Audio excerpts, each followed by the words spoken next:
万岁身子几乎瞬间失去所有力气，瘫软在原地，眼里呆呆地望向天眼大屏上的画面。他做到了，只是他走出参谋阁，踩在废墟大门上，望向参谋阁外不知何时站在那里的一个个人。他待在原地站了许久，但却无一人开口责备他。许久后，他有些恍惚地退下身上繁玉长袍，从怀里掏出阁主的身份令牌，轻轻放在门口废墟上，独自一人朝远处走去，消失在人群视线中。繁玉赢了。在巨大鬼屋死去的那一刻，陈凡便解除了封印，通过传送阵回到参谋阁内，望向天眼大屏上的画面，没有过多停留，脸上没有太多波澜，轻声道：“小邱，率后勤阁成员即刻前往这座漆黑大陆和其余几座企业人大陆，快速清点收获，以鬼石为主，先带一批鬼石回来。”第二日，战争正式结束了，再无新敌出现，原本被撤至天外天的百姓也重新回到了永业大陆。通过先锋柱，樊玉快速收集了近3000亿枚鬼石，这仅仅只是一部分，他们收集的有些仓促，需要先收集一部分鬼石，用于应对可能出现的新敌。崎岖岛上，陈凡带着一众人站在这座有些孤零零的岛屿上，面色沉默着，久久不语，眼帘低垂，望向自己的脚尖，还是太弱了。如果他能再强一点，事情就不会发展到现在这样；如果他储备的资源能再多一点，事情也不会发展到现在这样。樊玉还是不够强。永业新历04年1月18日，樊玉战阁阁主齐越率战阁全员73842人为先锋，其中63000余人战死，后勤阁3712人战死，正阁27人战死，商阁70-80人战死，大余公羊1月战死。次日，永业新历04年1月19日，樊玉对外宣布战争结束，樊玉战胜。崎岖岛上很安静，只有后勤阁成员在不断挖出一个个墓坑，将一双双残缺的双腿埋进去。原本樊玉只有一个阁主之墓，樊玉战阁阁主周末之墓，如今又多了一座樊玉战阁2代阁主齐越之墓。战争结束了，樊玉赢了，樊玉拿下了一场近乎不可能的战争，但代价也是巨大的。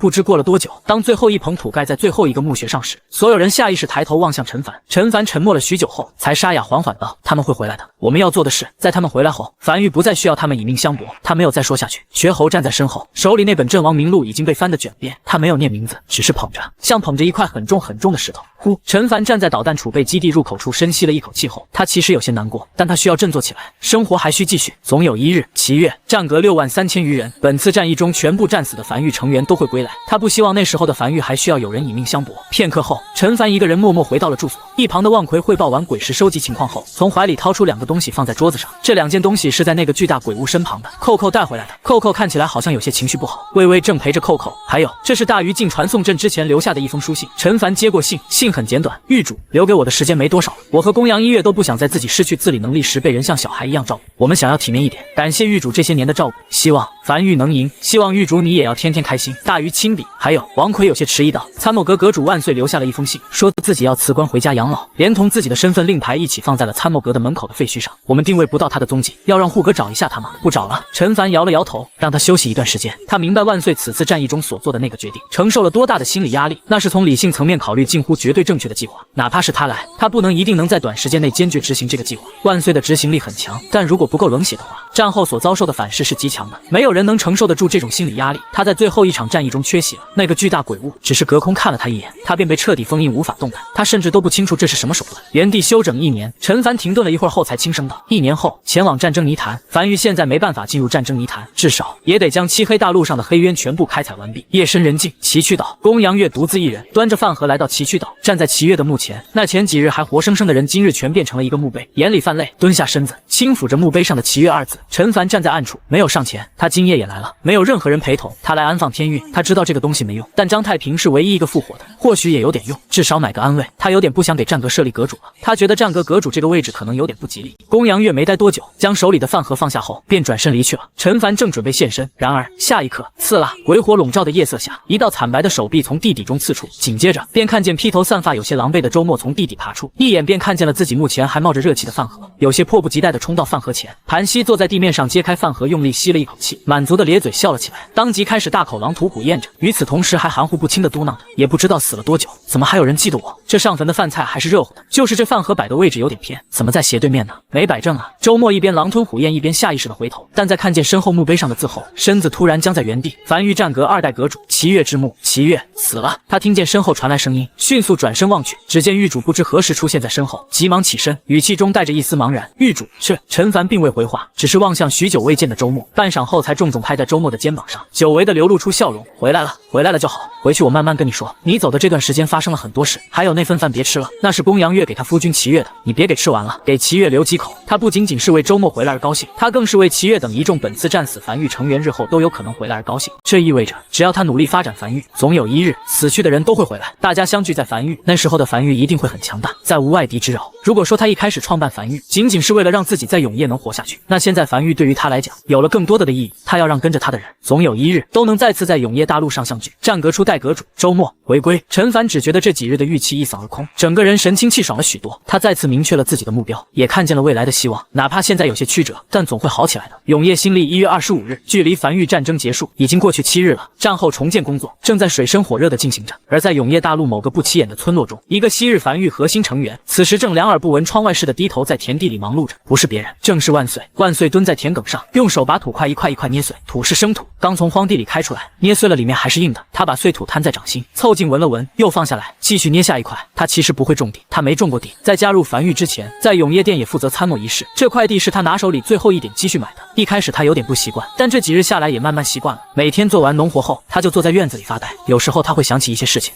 想起参谋阁，想起天眼大屏上那些猩红的光束，想起齐月斩断自己双腿时那一声很轻的闷响，想起传送阵每亮一次就意味着一个人抵达了那片漆黑的大陆，想起那一个个名字，赵山河、张二、李青，他每天都会把那些名字在心里过一遍，像念经，像数豆子，像翻来覆去的捏同一块土，如同他种地那样。数完之后天就彻底黑了，他起身回屋，躺在硬板床上闭眼等天亮。这7日日复一日，他都是这样过来的。第7日，繁育日报详细对外报道了这场战争，无数百姓在看完繁育日报后都面色沉默地望向西面，那是西荒岛无名山凡城的方向，是漆黑大陆的方向。他们终于知道为何明明已经开始大撤离，又突然宣告胜利了。不是命运眷顾他们，也不是老天在怜悯他们，而是在他们看不见的地方，有大批人义无反顾的赴死，为他们争取来了一线生机。无名山江北防线上，陈凡在瘸猴的陪同下骑着骷髅马，在城墙上漫步着，并低头望向手里的问天灵。天运真的不能增加在崎岖岛复活的几率吗？目前崎岖岛只复活了2人，张太平和周末，而这2人都是死后服用了天运的。或许是巧合，但他总觉得不能一点效果都没有吧。毕竟人死后服用天运后，实体表面漂浮着金黄光点，这种异象是做不了假的。不能。问天灵回答的极其简单，近乎没有丝毫停留，仿佛在告诉他，确实是巧合一般。7日前，那批鬼族是什么来头？那个可隔空封印我的鬼物是什么？吃一堑长一智，总不能吃一堑再吃一堑。他这次既然中招了，就必须找到应对之法。面对下次依旧中招，为远古战死鬼物，永夜降临时第一批鬼物，实力强大，经过特殊手段重新复活并降临在这片海域开始苏醒。那头可隔空封印的鬼物名为蔽天鬼，其特殊手段为在感受到自己被监视，便可顺着视线回缩短暂封印这座大陆势力之主或鬼族之首，前提是对方的修为等级低于自己，持续3日。这3日内被封印的目标将会失去身体全部掌控权，当蔽天鬼身死或超出时间限制，则封印自主解除。陈凡眼睛微微眯起，轻点了下头。蔽天鬼他第一次听见这种鬼物名字，这方天地间他没见过的鬼物还有很多，而这手段确实有些诡异。目前来看，唯一的应对手段好像就是尽快将自己修为提起来。片刻后，他低头望向手里的2个东西，一个珠子和一个令牌，面板都一样，且极其简单，只有一行字：开荒至宝，鉴定中，进度99%。这还是第一次遇见无法直接鉴定的异宝，需要等这么久。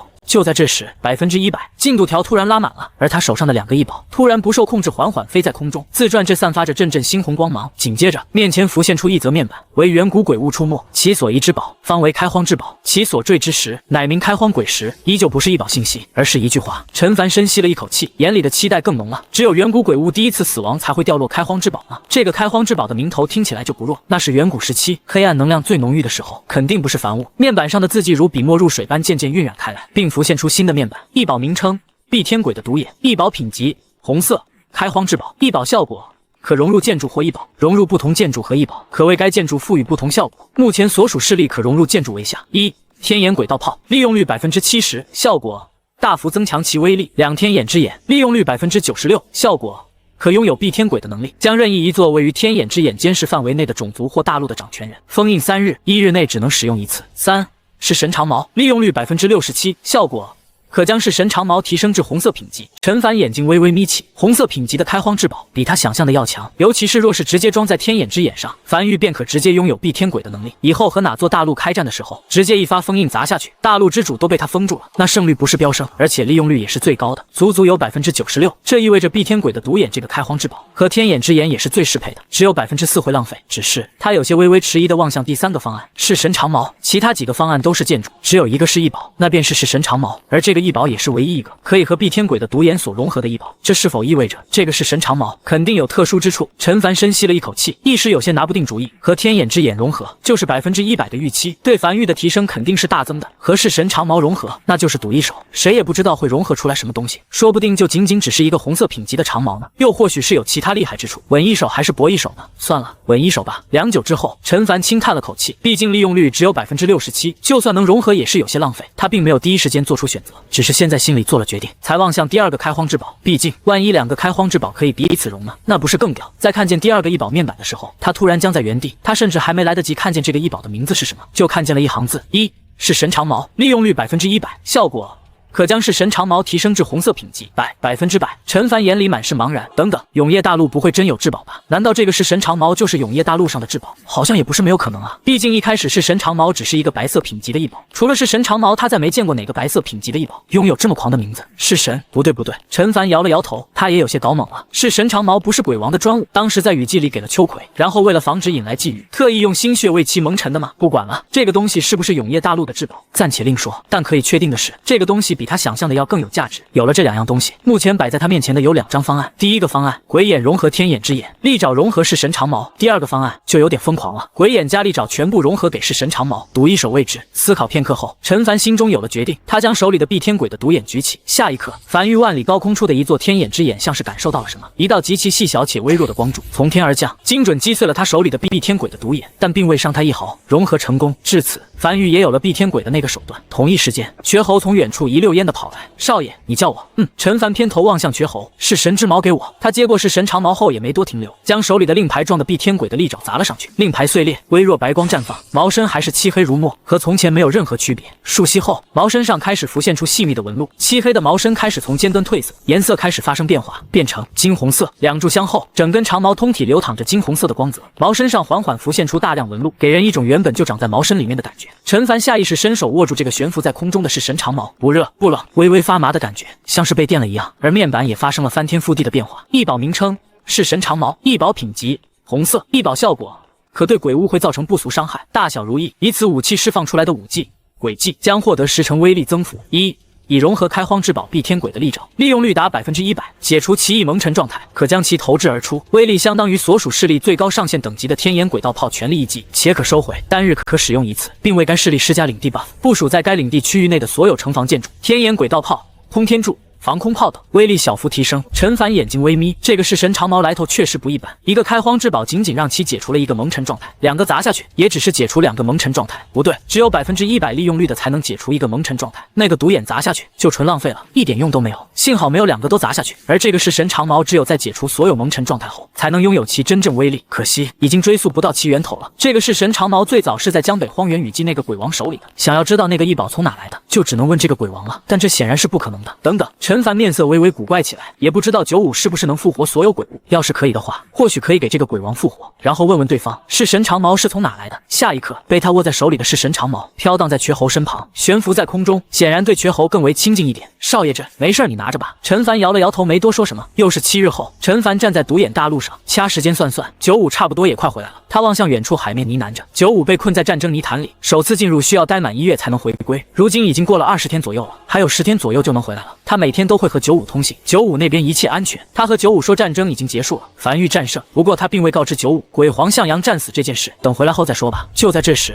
耳边响起了熟悉的声音，他偏头望向魏魏，魏魏庞大的身躯此时正瘫在岸边，气喘吁吁的大喘着气，但粗壮的尾巴还是如往常一样在地面拍打着，眼里满是邀功之意。狱主挖通了，王奎也从不远处的深坑里钻出来了。微微喘气汇报道，已经布好传送阵，随时可以前往。干得好！陈凡摸了摸魏魏的脑袋，轻笑起来。根据几日前那先生提供的信息，在漆黑大陆上，碧天鬼给自己留下的这批可东山再起的资源，但这个资源的坐标确实足够隐蔽。不过，通过魏魏和一众人的努力，这个不知多久之前被碧天鬼埋在海底深处的资源坐标即将重见天日。在王奎等人的陪同下，陈凡通过传送阵来到了被魏魏挖通的海底7000多米的位置。在一个甬道内走了一段时间后，陈凡停下了脚步，瘸猴等人也全都停了下来，身子近乎是僵在原地，眼里满是震撼和骇然地望向眼前这一幕。只见正前方，入眼所见，一个巨大的山洞，而在山洞中央是鬼石，一座座山，鬼石堆成的山。最要命的是，这里的鬼石颜色不一，但均是高等级鬼石。王奎望向眼前这一幕，喉间微微滚动，眼里满是骇然。这得多少枚鬼石啊？感觉至少得有5000亿枚鬼石了吧？他这个估算极其不准确，这里的鬼石等级不一，具体多少还得等入库后才能知晓。身旁瘸猴有些呢喃道：“少爷，幸好那个远古鬼物还没有完全苏醒，否则等他找到这批资源，那我们就彻底没得打了。”陈凡没有回答，而是拄着翡翠手杖，沿着鬼石堆之间的过道朝里走去。事实上，只要苏醒，哪怕不找到这批资源，他们也没得打。他伸手从旁边抽出一枚鬼石，9级，又抽一枚，6级，再抽一枚，还是6级。他把鬼石塞回去，继续往前走。地宫比他想象的要大，走了约莫1炷香的功夫，他看见了第二批东西，大量鬼植。天才地宝，只见一眼望去，在空地上，像是前世广场上套娃娃的摊贩一样，近百件天才地宝分开摆放，而在更后方则是大量鬼植种子，像是晒小麦一般。陈凡望向距离他最近的一个天才地宝，异宝名称暗山胎，异宝品级紫色，异宝效果一种特殊的天才地宝山胎。若是在黑暗极其浓郁的环境存放过1000年，且未经历剧烈地震、大战等波动，未中途夭折，将会化作暗山胎，能提供更加坚固的稳定性，且范围更广。陈凡怔怔地望向地面上的这个暗山胎。如今梵域几乎大部分海底隧道都是在用数个山骸胎来提供稳定性，而如今他找到了一个加强版的，一个外界几乎不可能获得的天才地宝。先不说黑暗极其浓郁的环境何其难找，光是这个存放1000年，就注定了它的价值。时间价值永远是价值最高的。挺好，陈凡有些笑得拢不上嘴了，喜滋滋地继续望向下一个天才地宝。他并未将这个暗山胎揣进怀里，这里的每个天才地宝都有特殊的储存环境，而黑暗能量为他们模拟了不同的储存环境。仔细望去，便能看见单个摆放在地面上的这些天才地宝，每个天才地宝周围的环境都不太一样，有的是布满冰霜，有的布满狂风，还有的则是被一个立体水球所包裹。这些需要立刻运输到仓库，然后保存在仓库内。仓库可以为每个天才地宝提供不同存储环境，面板不断弹出。他挨个查看后，并吩咐王奎妥善处置。再往后，陈凡等人继续往后走去，一片空间内，他看见了第3批东西，一排兵器架，架子上整齐地摆放着一柄柄武器，均是异宝，全是紫色品级的。只是等等，陈凡瞳孔骤缩，在武器架的最末端有一个打造精美的武器架，和其他武器架不同，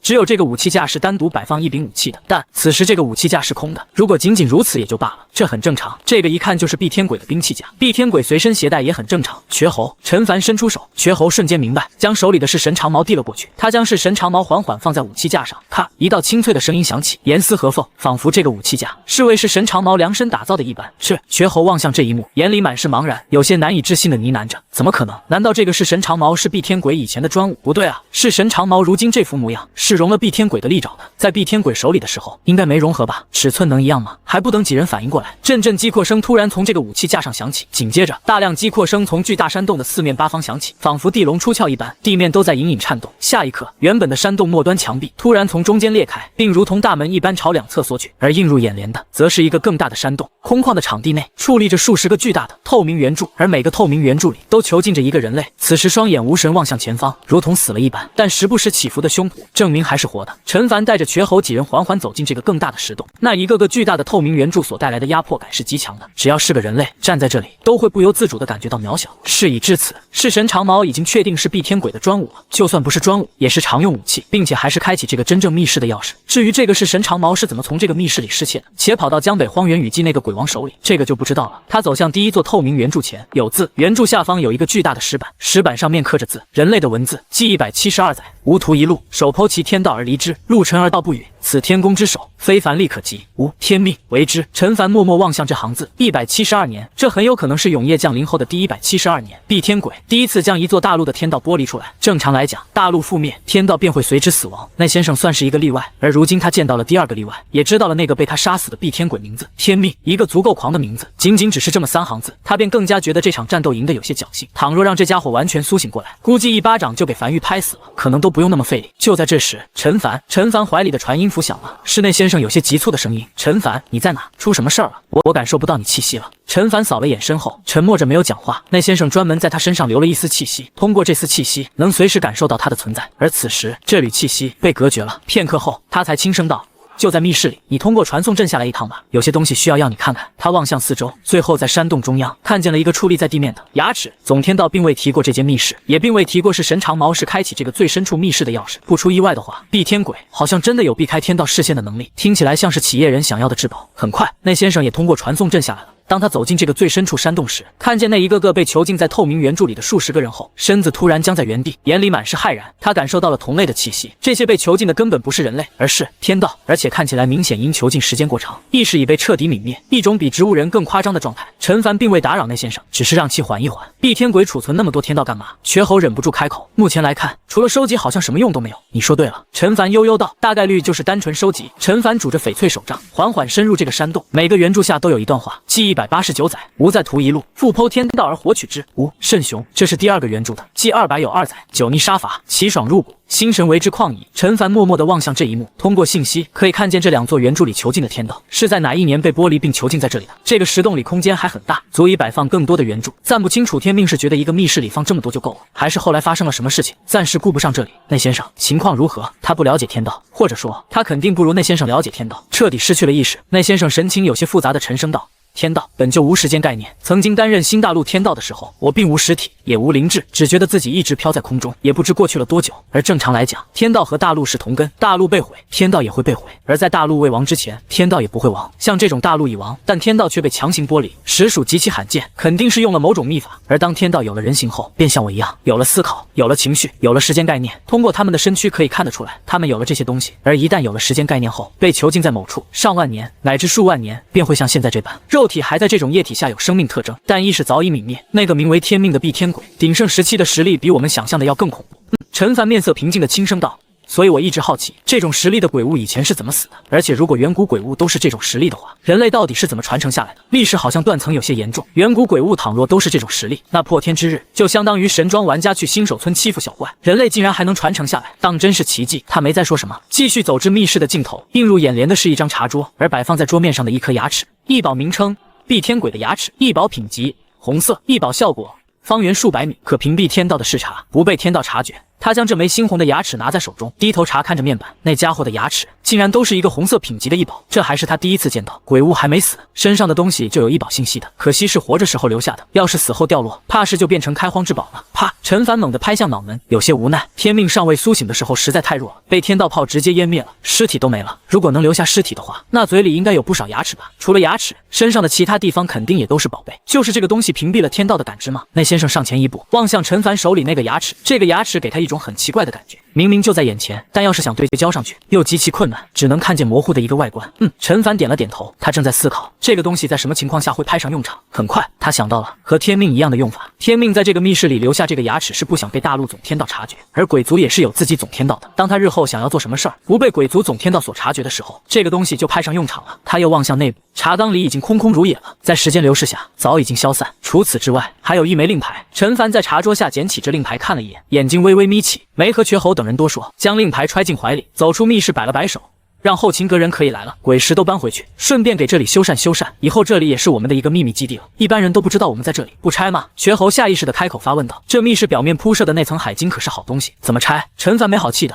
你去拆还是我去拆？拆了后密室就塌了，谁能跑得出去？更何况这个密室明显也是费了一番心思的，拆了浪费了，留下来我们自己用了。至于这个密室的全部击破权限，都在刚才那枚令牌上。除此之外，那枚令牌的名字为天命令，能操控的地方可不仅仅是这里。那家伙到底是遇到了什么事儿？走到时候连门都来不及关，极其重要的天命令也能落在这里，能让天命都感觉危机的危机，那得是多大的危机？原本经过这一战，他就变得更加谨慎了。此时他只觉得自己不够谨慎，必须再谨慎一点。外面的世界好危险，必须再强大一点。雨水滴滴答答地落在海面上。自古以来，人类生来对无边际的大海充斥着向往和恐惧，向往越大，恐惧越深，如同那毫无希望的问鼎之路一般。搬运工作开始了，大批后勤阁成员通过传送阵来到这处密室，搬运这个密室里的所有东西，鬼石之类的让扣扣搬运就可以了，但天材地宝这种还是得让后勤阁成员来。传送阵直连繁育无名山内的大型仓储基地，一枚枚鬼石快速入库，仓库拥有自动统计功能，当鬼石入库后便知晓了入库的鬼石具体数量，让清点环节变得轻松不少。而那些天材地宝也在快速入库。与此同时，一根根圆柱也被搬运至无名山后方。后勤阁的人让扣扣吞下圆柱，用了整整一个上午才把圆柱全部从海底密室转移到无名山后山。圆柱太沉了，每一座都要4个壮汉才能勉强抬动。陈凡站在通天柱平台上，俯瞰着那些圆柱被一座接一座的运进临时搭建的仓库里。圆柱内那些失去意识的天道在搬运过程中轻轻晃动着，头发在乳白色的液体中飘散开来，像一簇簇被水浸透的火焰。终于，最后一座圆柱被搬至无名山后方。陈凡也走下通天柱。无名山陈凡站在原地望向圆柱表面透明的那一层，像是玻璃，又像是黄水晶，内部的液体他询问了问天灵，是10级鬼石所融化后的液体。想要装满这个一个圆柱，需消耗100亿枚鬼石，造价着实不菲。37个圆柱，共计3700亿枚鬼石。如今圆柱里的鬼石液体并未消耗太多，仅只是维持生命体质，消耗的速度很慢很慢。按照如今的消耗速度，至少得数10万年后才能将圆柱里的鬼石液体消耗至无法维持生命体质的状态。要敲碎吗？站在陈凡身后的那先生开口问道。若是给这个圆柱敲碎的话，流淌出来的液体会重新形成鬼石。当然，毕竟使用了数万年，再加上形成的过程中会有挥发损耗，最后大概能形成200枚10级鬼石吧。王奎在一旁已经乐得合不拢嘴了。原本樊玉的库存已经空了，虽然战后搞到了点鬼石，但狱主下令优先给好猫大陆等在本次战役中支援的大陆还款。最后统计下来后，就只剩下为178亿枚鬼石了。虽然还有17座黑渊在开采，预计能开采出1.7万亿枚鬼石，但毕竟只是未来预期，还在开采过程中，短时间内难以兑现。这么点鬼石储备，他身为天苍阁的阁主，自然是心不安。王奎、陈凡沉默了片刻后，没回答那先生的问题，只是望向王奎，平静道：“天才地宝和鬼植种子呢？”禀狱主。王奎面色一正，急忙开口汇报道：“按山胎，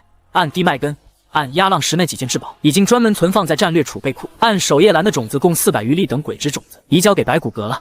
陈凡轻点头，按地脉根取出来给我拿来，这种东西不用储备，有就用了。王奎点头退下。那先生有些沉不住气的继续开口发问道：“陈凡，你打算怎么处置他们？”陈凡望向面前这座临时仓库，用石砖堆砌起来的37座透明圆柱整齐的排列在仓库中央，那些被囚禁的天道安静的悬浮在乳白色的液体里，睁着眼睛，双目无神。你有什么想法？没有。那先生摇了摇头，先是停顿了半晌后，随后才复杂道：“我也不知道该怎么处理他们，以前没见过这么多天道，巧了不是？”陈凡轻叹了一口气，我以前也没见过。这些天道此时已经处于意识死亡状态了。其实那先生突然有些迟疑，我其实有试过，看看他们还能不能醒过来。结论呢？醒不过来了。那先生把手掌贴在圆柱表面上，摇了摇头。我刚才深层次感知过了，他们的意识不是睡着了，不是陷入沉睡，而是被时间彻底磨没了。但如果真的醒来，对我们来讲或许不是一件好事。那先生把手收了回来。陈凡沉默了许久后，突然轻声道：“其实我有一个想法，就是不知道能不能实现。你说你以前担任新大陆天道的时候，你的感知可以覆盖整个大陆，可以一种天道的视角俯瞰整个大陆，但是没有感情，没有思维，只能按既定程序行事，对吗？”是。那先生点了点头，确实是这样。这是什么手段？手段？那先生眉头不由皱紧。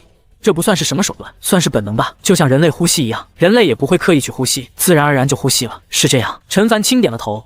我便是在想这个本能其实是一种很厉害的手段。人类不幸成为植物人后，呼吸也会正常运转，那是生命逻辑的最基本的本能。所以这些天道，他们的本能还在吗？他望向其中一个圆柱，这个圆柱里的男人瞳孔是通体银白色，和营养液的颜色几乎融为一体，双手虚按在空中。那先生微微愣在原地，他从未想过这件事情，下意识着应该还在吧。这个只要是个天道，就肯定会有的，但有什么用呢？有用多了。陈凡轻声道：“樊玉目前的所有建筑，基本需要人力去操控，要不他去操控，要不下面的人去操控。目前樊玉唯一一个自动化的体系，便是全自动防空体系，但他想要更多。如果事情能按照他想象的发展，那妖樊玉相当于拥有了37个超级计算机，可以让很多事情全自动化，并且能完美克制避天鬼的手段。这些日子，他一直在想，如果还有人对他用封印这种手段，他该如何应对？现在他想到了，假设他可以提前设好程序，这样哪怕他被困，程序也可正常执行，不被任何情绪干扰，不被任何外界所影响的执行他的命令。而这些事情由没有意识的天道来完成最好不过。那先生，陈凡转过身望向那先生，你曾经是新大陆的天道，没有实体，没有智慧，但你依然能感知新大陆上发生的一切，鬼火的分布，建筑的运转，灵气的流向，那不是靠意识完成的，是天道的本能。就像人睡着了，心脏还在跳，肺还在呼吸，而你的这些权限是总天道赐给你的。如果我们给这些天道赐予更高的权限呢？允许他们使用部分建筑，并设定一条指令，比如在樊玉全体高层都身亡的同时，启动自毁程序，消耗所有鬼石，批量生成通天柱，进行无差别最后打击。天道既然可以被植入指令，那就可以被植入更复杂的指令吧？是。那先生此时已经有些彻底茫然了。谁植入呢？给天道植入指令这件事，只有总天道能做啊。那先生有些难以置信地从原地蹦了起来，原地退后数米，忍不住声音拔高。我只是一个大陆的天道，不是什么总天道啊！我真没这手段的。试一试。陈凡轻点了下头。以前你或许没有，但如今的你在天道中是个异类，有自己的实体，有自己的智慧，说不定就可以做到呢。就算我可以做到，但总天道也肯定不会允许的。话音未落，他看见了摆放在临时仓库中央的那个避天鬼的牙齿，声音戛然而止，陷入沉默。许久之后，那先生才有些沙哑道：“陈凡，你不信任总天道，和是否信任无关。”陈凡轻摇了下头。正如你所说的那样，总天道并不在意梵域是否灭亡，他只在意一件事，那就是原始大陆的重建。但我在意梵域的灭亡，永夜大陆的10数亿人在意梵域的生死存亡。我只知道这件事如果能成，会极大加速梵域的发展。倘若在最后一次战役中，万岁没有站出来，那梵域没了也就没了，总天道不会有任何反应，更不会力挽狂澜扶大厦之将倾。梵域的未来只能把握在自己手里。那先生，总天道是你的上司，但你的根在永夜大陆，梵域亡了，你也亡了。那先生沉默了很久，我试试，但我需要你先给我权限，给我操控某个建筑的权限，然后我才能尝试将这个权限和指令下达给这个天道。你先想一个简单的指令。陈凡思索了一会儿后，指向不远处的一座仓库。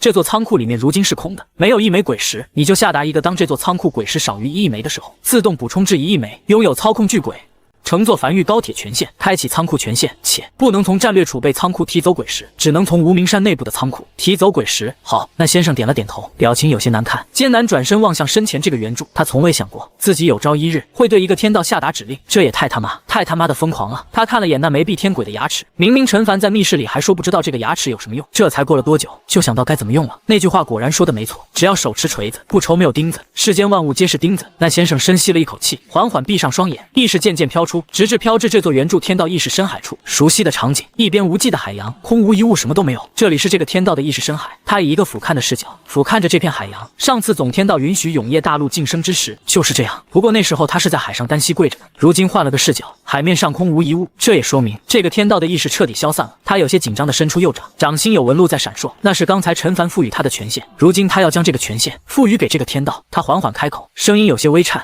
天道律令：永夜大陆无名山后方反甲字3号仓，其除鬼石之数，当横守1亿之额。若仓廪空虚，无1枚之存，或所积不及艺术，即行补足，无石有缺，其所补之时，当取自无名山腹内长平珠库，依序调拨。凡战略储备之所藏，皆不可擅动分毫。调运之法，许以巨鬼为例，充搬运之劳，准乘梵域高铁往来，以利输送之速，令至即行，永为定式。天道律令，这句话是总天道的开场白，令至即行，永为定式。而当这句话落下的时候，指令便随之落下。这是他第一次说，难免有些紧张。正常来讲，这个天道是不会接受他的指令的。天道能分辨出他是不是总天道，但这个天道已经被磨灭了。下一刻，他看见空中出现100多个金色大字，凭空浮现在高空中，如流星一般坠入汪洋大海。那先生内心突然咯噔一下，他知道成了。这幅意象就意味着这个天道接受了他下达的指令和他传过去的权限。意识被磨灭的天道，只要有另外一个天道进入其意识深海，并且伪装成总天道下达指令，便能成功。他只感觉心脏在砰砰跳，前所未有的颤动。无名山原本存放在仓库内的巨鬼，突然在没有任何人操控的情况下走出仓库，并大步走向无名山仓库，从仓库里搬起鬼石，朝无名山后方走来。无名山后方，陈凡望向远处大步走来的数十头巨鬼，随后他才望向一旁的睁开双眼的那先生。我就说你可以做到的，感觉如何？感觉？那先生叹了一口气，感觉其实还挺独特的。这个程序可以终止了。我要挑选一个天道作为总枢纽，负责调度其他36个天道，而其他36个天道将会各司其职。接下来我需要你做一件事情，可以让天道开口讲话吗？讲什么？随便，我试试。下一刻，面前圆柱里的一个天道，双眼无神的语气冰冷道：随便。声音清脆且没有一丝感情，很棒。陈凡再次笑了起来，在一众圆柱中走了一圈，挨个查看过后，将视线停留在了那个唯一的银色瞳孔天道。就你了，给你取个名字吧，就叫天书吧。接下来我要给他下达一段指令。身为天书，作为总调度天道，主要负责调度其余天道，进行不同天道之间的调度运转。其次，拥有操控梵域所有成员身份令牌的权限，可实时定位传音。接下来是第2个天道，第2个天道命名为2号天道，拥有永夜大陆所有高铁的权限，主要负责鸣声。陈凡的声音在无名山后方空旷地带不断响起，直至天黑，他才意犹未尽地停了下来。已经给13个天道都设置了具体的程序和指令，剩下的天道暂且保留，他还没想好。而这13个天道已经极大程度地让永夜大陆进入了半自动化时代，并不是实时的提升战力，但价值却极大。做完这一切后，那先生面色认真地望向陈凡，一字一句道：陈凡，你是我见过最疯狂的大陆之主，你也是我见过最疯狂的天道。两人对视一眼，突然笑了起来，都看见了彼此眼里一团火焰在燃烧。或许终有一日，梵域也能走到那尽头，笑看众生。接下来近10日，梵域一直在有条不紊地发展着，直至这一天，陈凡收到了鬼皇95兴奋的传音：护翼大陆成功在战争泥潭里生存超过30日，此时正在返程的路上，预计还有10日便可返程。而伴随着鬼皇95返程，也意味着梵域晋升3级大陆的这场战役正式落幕，终于要回家了。护翼大陆岸边，95站在沙滩上，望向身后渐渐远去的战争泥潭，长松了一口气。这些日子一直紧绷的神经，在离开战争泥潭的时候，瞬间松了下来，毫无形象地躺了下来。来，四肢大开。1个月啊，战争泥潭那么危险的地方，护翼大陆足足生存了1个月，如今终于可以回家了。下次再来战争泥潭，应该就是跟着狱主一起来了。九五嘟囔着，狱主这些日子一直和他保持联系。狱主赢了，恭喜大王可以回家了。军师站在一旁轻声道。九五停顿了许久后，将双手枕在脑海，咧嘴笑了起来，缓缓闭上双眼。向阳那小子已经很久没和我联系了，也不知道在干嘛呢。真的是时间一点一点流逝，又是10天过去，距离天书部署在永夜大陆已经过去20天之久。这近1个月时间，梵域依旧在按部就班的快速发展。按照狱主的计划，他们需要留在此处发育1年，然后再进军战争泥潭。这一日，九五归来了，护翼大陆重新停在了原先的位置，而九五也是屁颠屁颠的乘坐传送阵来到无名山。九五已经很久没来过永夜大陆了，此时在瘸猴的带路下，他满脸感慨道。九五望向眼前的樊城，很久以前，江北还是一片荒原，如今一眼望去，便能感受到其中的繁华。向阳呢？九五扫了眼四周，有些疑惑。他本以为向阳在永夜大陆等着他了，但怎么左右看了眼却没看见。狱主在里面等着你了。瘸猴将九五领到参谋阁前，九五走进参谋阁，望向坐在参谋阁内主位上的狱主王奎等一众人，呼吸下意识停滞，有些小声道。狱主，我回来了。他本来以为推开门后会是庆功宴呢，但推开门后，大家都正襟危坐，让他不免有些微微紧张。陈凡轻点了下头，示意鬼皇九五入座，随后望向另一侧空白墙壁。下一刻，这幅空白墙壁上突然浮现出一幅俯瞰画面，那是战争最初的画面，一座荒族大陆和一座企业人大陆正朝永夜大陆包夹而来。陈凡尽量言简意赅，将向阳的事情一五一十的告诉了九五。片刻后，一旁的瘸猴从怀里掏出一封信递了上去。九五呆呆的望向手里的这封书信，上面的字迹确实是向阳的字迹。向阳死了。片刻后，九五离开了参谋阁，浑浑噩噩地回到了护翼大陆，第一时间走到一处黑渊前，尝试复活向阳。然而灵魂深处却闪过一行字：复活肉虫鬼为特殊黑暗权柄，需提升种族等级方可获得。复活失败，他是天生黑暗圣体，每次种族晋升都可以获得一个特殊黑暗权柄，这个权柄只有他拥有。军师沉默着没有讲话。肉虫鬼无法复活，王此前并不知晓。不知过去多久，浑浑噩噩地站在原地的九五起身后，望向渐渐黑下来的天空，望向身旁一直陪着自己的军师和心腹，有些艰难地挤出一个笑容。都散了吧，该睡觉了。随后他独自朝不远处的院落走去，那是他的院落。偌大的院落里有2张摇椅，西边一张，东边一张。西边那张是他的，东边那张是向阳的。以前他无事时便会和向阳躺在摇椅上看日报、聊天、喝茶，而以后就只有他一个人了。他再次躺在摇椅上，望向手里的那封信，看着看着眼睛就红了，忍不住低声笑骂了起来。还能写这么长的一封信，文化可以啊，以前没看出来。最后他看到了向阳在信里说将功劳记在他头上，而他也在梵域日报里看见了一行字：向阳出，蜀九五，麾下悍将，立百战，破命阁，退凡鬼尊，成救恩，斩救我，血路铺天，向阳诀，燃命火，一瞬皆无。看着看着，他脑海里不知不觉浮现出向阳的声音：老大，我是肉虫鬼。这是他和向阳出时说的话。老大，你可是黑暗圣体，天生的黑暗王者，我们真的不单干嘛？梵域有什么好的？这是在绝望大陆的时候，其实梵域也还行。这是向杨正美滋滋欣赏梵域发下来的衣服时，老大，我们这样一直躺下来，真的可以一直养老吗？这个天地间危机很多的。这是向阳躺在椅子上和他聊天时，老大，我去了。这是他下令让向阳去荒族大陆时，老大，我有点害怕。这是向阳在临终启动前时，天渐渐阴沉下来，夜风呼啸卷起地面上落下的树叶，在院落内低空打转。不知过了多久，眼眶泛红的九五突然咧嘴笑了起来，好样的，向阳没丢面。他内心一直知道向阳对梵域并不忠诚，或者说在向阳心里，人类和鬼物是不应该待在一起的。在最后时刻，向阳并未选择背叛梵域，而且立下了大功。倘若向阳未启动，他或许回来就看不见梵域了。看着看着，他望向这封信里的最后一段话：我成不了王，也像不了羊，我只是个如野草般泛滥的肉虫鬼。眼眶忍不住愈加泛红，揉了揉眼睛，声音有些发涩的嘟囔着：臭小子，以前没发现你还喜欢搞这种东西。又过了很久，九五起身推开院落，屋外密密麻麻站满了大批鬼物，他的军师和10几个鬼皇心腹站在最前方，一双双带着担忧和不安的眼睛望向他。都堵在这里干什么？鬼皇九五咧嘴笑了起来，晃了晃手里的书信。现在暂时复活不了向阳，但以后可以。等以后我将向阳复活出来的时候，我再拿着这封书信狠狠取笑他。搞这种东西，肯定以为以后再也见不了面了。等下次见面，你们看我怎么嘲笑他就完了。行了，都散了，别堵在这里了。在遣散掉一众手下后，九五才重新回到院落里，躺在摇椅上，下意识看了眼身旁那张空无一人的摇椅，又望向手里这封被打湿的书信，正在原地许久后，才缓缓闭上双眼，呢喃着：向阳啊，你明明知道我不喜欢征战的，但我更不喜欢分别。等我，让我好好研究一下这个黑暗圣体都有什么用。等我将你从地狱拉回来，如果必须征战才能将向阳拉回来，他愿意如此。幸好他突然有些庆幸向阳的选择，让他能大大方方的难过。假如向阳背叛了梵域，那故事走向就是另一个结局了。第二日天刚亮不久，梵域无名山后方，陈凡正在给第14座天道添加新的指令。少爷，九五请求通过传送阵来永夜大陆，说要求见狱主，带他过来。陈凡眉头微微皱起，一时猜不到九五此趟前来的目的。很快，九五哼哧哼哧跟着瘸猴身后来到无名山后方，一路上对每个路过的梵域成员都挥手打招呼：早上好，嘿，早上好，情绪极其外放。陈陈凡眉头微微皱起，九五的精神状态有点不对，眼里没有一丝难过，反而格外兴奋。他记得向阳和九五关系很好的吧？向阳死了，九五这么开心的。狱主，九五在看见陈凡的第一时间大步跑来，声音中满是兴奋。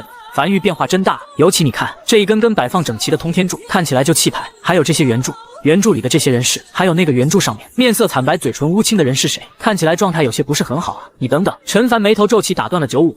我理解你的情绪，但我们要走出来了，不能因此情绪崩溃。毕竟我们活着的人要带着死去人的希望一直走下去。我没有情绪崩溃。九五摇了摇头，深吸了一口气后才坚定道：我昨晚想了一宿都想明白了。首先我不应该难过，这是向阳自己的选择，我替他感到骄傲。他实现了自己的价值，他一直都找不到自己的路。生命的最后一刻，他知道了自己为何而死。他其实一直是有些自卑的，但我想，当他知道自己在这场战役中起到的作用后，或许会骄傲的尾巴翘到天去。我更开心的是，他明明有更好的选择，但没有背叛我，也没有背叛樊玉。我没看错我兄弟。其次，以后可以复活他的，只是需要我种族等级再高一点，也就是4级种族。我也不知道有没有4级种族，但黑暗圣体让我知道必须拥有新的黑暗权柄才能复活他。也就是说，我要征战，要带领种族走向更远，才能复活向阳。而要征战，九五阁自然是跟着樊玉身后的。所以，狱主，我们什么时候杀入战争泥潭，这样就可以早日复活向阳了。而且昨天我复盘了下本次战役，最后一场和漆黑大陆的战役，如果那时候我们九五阁在的话，就可以让鬼巢负责大部分工作，这样就不会有那么多伤亡了。陈凡站在原地，面色平静的并未讲话，只是默默看向九五。樊玉最大的养老派开始主战了，你不养老了？养。九五面色严肃的重重点头。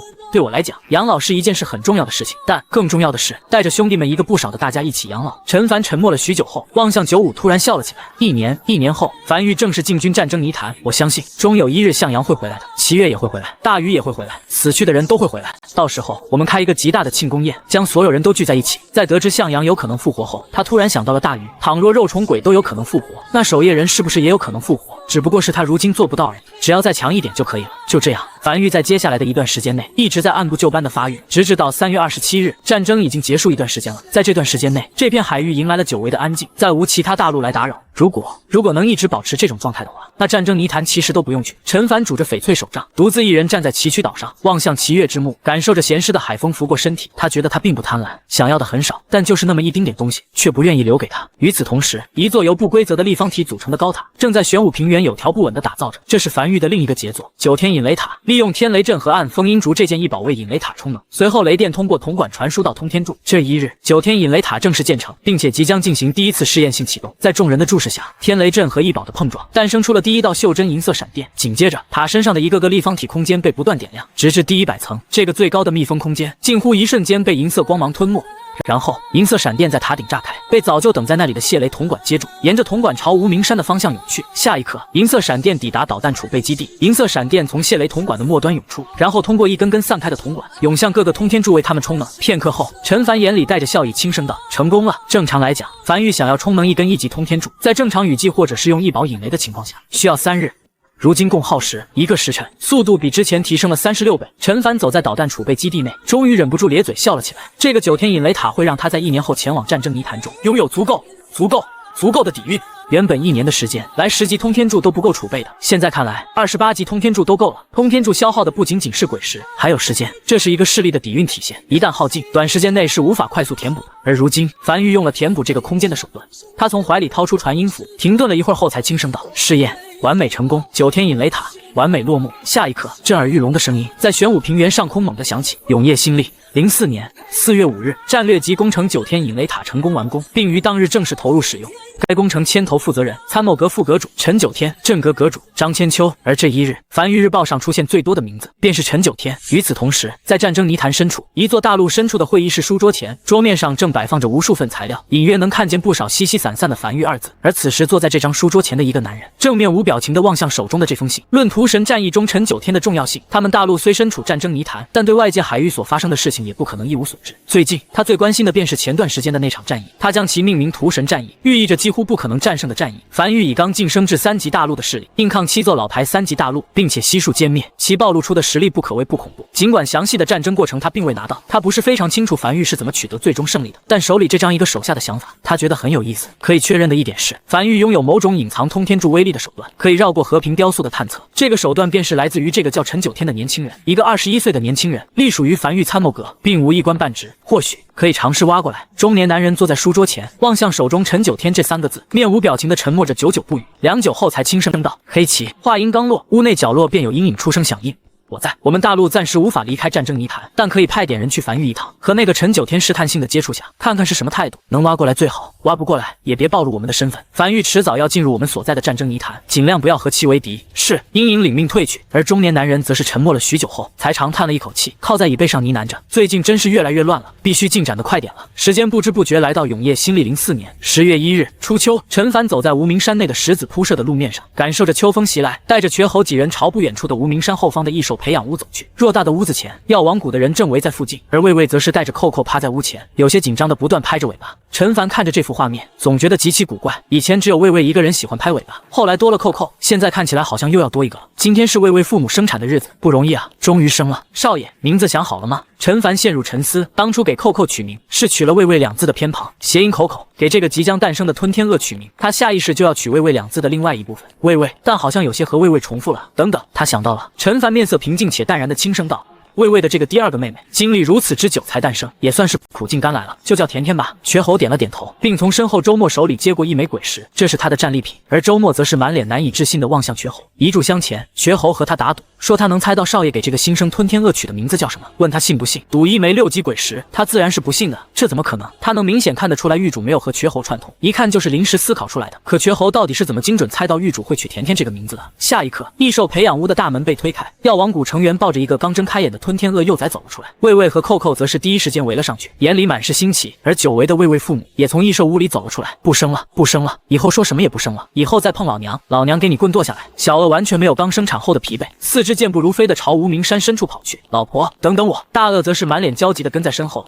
刚生产完，不要乱跑啊！你干哈去啊？陈凡轻笑着望向眼前这一幕，没有上前打扰，只是过了半晌后，才独自悄然离去。入秋了，参谋阁内人来人往，距离大战结束已经快1年了，该吸收的资源基本已经全部吸收完毕，17座黑渊全部开采完毕，入库。计划用来吸收的大陆也被绝路机全部打碎，化作大陆本源融入永业大陆。通天柱的打造和铺设也在每日继续推进着。这片海域已经没什么资源了，再停留下去也不会有什么发展了。所以樊玉准备正式入军战争泥潭，既然要开战，就不打无准备之仗。故而这些日子参谋阁一直在谋划接下来的战事。陈九天阁主刚从食堂出来，盯着手里的牛皮纸埋头大步狂奔的陈九天听见耳边的声音，下意识抬头望去，不是别人，正是今年樊玉第3届春考的军策榜首，是个中年男人。今天上午你说的这几个目标，我吃饭的时候仔细看了看，走进去说。狱主，无名山1号洞穴的石屋内，少秋站在屋内角落里低声道。这些日子，樊玉暗格找到了很多其他大陆派来的探子，都是来自于战争泥潭的势力。陈凡对此倒是没有过多意外，只是靠在椅背上轻笑着。樊玉尚未进入战争泥潭，但看起来好像有很多势力在关注他。这件事他自然知道，这不是少秋第一次汇报。永业大陆是近乎封锁的状态下，想要安插探子，首先得过护阁的手。一个在护阁没有留下任何登记信息的人，突然出现在永业大陆上，很难不被发现。后来这些大陆换了种种手段，比如暗中勾结樊玉成员，但这个也极其困难，基本上勾结谁，立刻就被这个樊玉成员当成功劳上报，整的樊玉成员现在都在期待有没有人能勾结他，让自己能白捡个功劳。我知道了。陈凡在听完少秋的汇报后，才摆了摆，继续低头望向桌面上的鬼皮地图。打是肯定要打的，但从哪个角度切入战争泥潭，先打哪几家，如何尽快掠夺足够的战争泥潭生存时间，还不因此犯众怒，从而被围攻，这些都是需要考虑的。其实他最希望的是，现在有几个3级大陆从战争泥潭里出来找他。经过近1年的休养，永业大陆已经重新拥有了开战的底蕴，在战争泥潭外开战对他来讲，百利而无一弊，可进可退，还不用担心被围攻。但这些大陆虽然时不时的扔出一点探子出来，但也只是试探性的隔靴搔痒，一点实际性的手段都没有。就在这时，少秋去而复返，这次带回来了一封信，入战争泥潭，死滚可活，7星大陆。陈凡望向这封书信的一瞬间，甚至有些没忍住笑出了声，只是靠在椅背上，将手里这封信随意扔在桌子上。这封信10有8九不是这个7星大陆写的，而且大概率是7星大陆的仇人写的，这手段有点过于粗糙了。这就是公章的意义，你没盖公章，光写个名字，谁能信你啊？挥了挥手，让少秋离去后，许久后，陈凡才有些慵懒的伸了个懒腰，走出书房，朝无名山后方的导弹储备基地走去，开始今天的固定工作，继续打造通天柱，1根、2根、3根。陈凡站在非洲甲板边缘上，哼哧哼哧的如往常一样打造着传送阵，但下一刻，一道急促的声音从传音符里响起：“狱主，出事了！”几乎刹那间，他感觉自己的心脏好像停了那么一刹。陨落天穹，一望无际的平坦结界上，陈凡出现在一座传送阵上，身后跟着瘸猴、王奎、陈九天等人早已经等候在这里的商阁成员将非洲落地，没有丝毫耽搁。街上几人继续朝前方疾驰而去，一炷香后，非洲停了下来，周围站着10几个商阁成员和后勤阁成员，以及一片废墟。就是这里，一个商阁小组长上前一步，快速汇报道。我们在正常铺设天眼之眼的途中，发现了这处废墟。陈凡从非洲上走下来，望向这片大概占地数百平方米的废墟，沉默着，久久不语。这些东西不是他们繁育的，这意味着陨落天穹并不是他们繁育的专属领土。现在看来，还有别人。他低头望向那些散落在地面上的铜管，表面没有灰尘。陨落天穹连空气都没有，自然也没有灰尘，而农田里也没有任何鬼质，只有泥土。不知过去了多久，这里的建筑全都沦为了无主之物。他能看见面板10级农田，不出意外的话，这些农田里应该种植了一些类似于呼吸藤蔓的鬼质，负责在天外天提供氧气。10级农田让他微微松了口气，这说明这个废墟背后的势力至少没有那么强，或者说至少没有那么财大气粗。而且看其余布置，这应该是一个前哨点。陈九天眉头紧皱，开口发问道。这个废墟背后的势力拥有进入天外天的手段，便在天穹之上布下了大量的哨点，用于监视附近海域的其他势力动向。虽然没有灰尘，但通过农田里的痕迹，这里已经废弃很久，所以是这个势力迁移了，或者是沦陷了，有可能。陈凡点了点头，再次扫向四周，企图找到一点什么。既然是哨点，那肯定要有监测手段。陨落天穹的结界距离地面足足有2万公里，光靠肉眼那是什么都看不见的。彻查一遍，看看有没有什么蛛丝马迹。片刻后，狱主一个繁育成员快速从已经被拆成木板的木屋废墟里小跑过来，将一个类似于信箱之类的东西递了上来。建筑名称：信箱。建筑品级：紫色。建筑等级：30级。建筑效果：能无视距离传输信息。放入信箱里的信可指定其出现在任意一个信箱，仅能附带传送少量物资，需安置在鬼火附近。陈凡眼睛微微眯起，望向这个信箱的面板，因为这个信箱已经是无主废弃之物了，鬼火基石都看不见了，这个信箱也早就无法真成功运作了，他才能一眼看到这个建筑的面板，但具体有什么满级效果，他还是看不见的。30级，这意味着这个废墟背后的势力在战争泥潭的生存时间足足有5000天，甚至很有可能是一座4级大陆。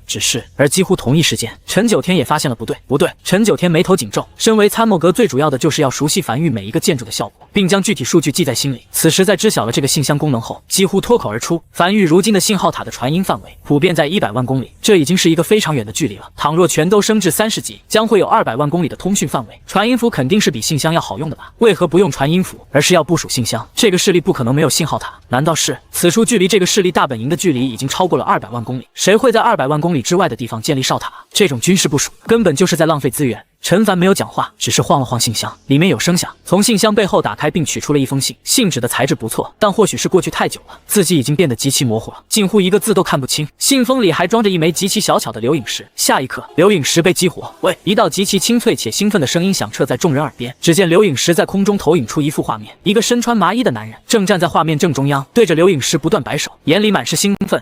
老婆，我成功抵达天南278号站点了。在男人身后是数十号不断忙碌的人，在搭建木屋，在铺设铜管，显得极其忙碌。就是这个废墟原型，不过占地面积要更大。而在画面再往后，还有一个巨大的建筑。今天是我们第一次作业。画面中的男人继续兴奋道，现场看的观感是很震撼的，你绝对想象不到。下一刻，这台巨大的建筑开始启动了，表面的铜管开始被不断点亮，银白色的光芒不断散发出来。紧接着，伴随着结界微微颤动，一个巨大的钢制吊爪被钢索束住尾端，从这台巨大的建筑下方突过陨落天穹，一路向下。画面开始变大，这明显不是流影石的视线角度，而是钢制吊爪的视线角度。一炷香后，这个巨大的钢制吊爪穿过了数个云层，出现在一座陆地上空。他们甚至能清楚地看见这座大陆已经升起来保护罩。下一刻，在这个钢制吊爪接近地面1000米左右时，轰！钢制吊爪猛地张开，三爪弹开，几乎瞬间刺穿蔽天阵，深深扎至大陆中心的深处。弹射的速度很快，但这三爪明显都有单独的动力系统，开始不断继续深入。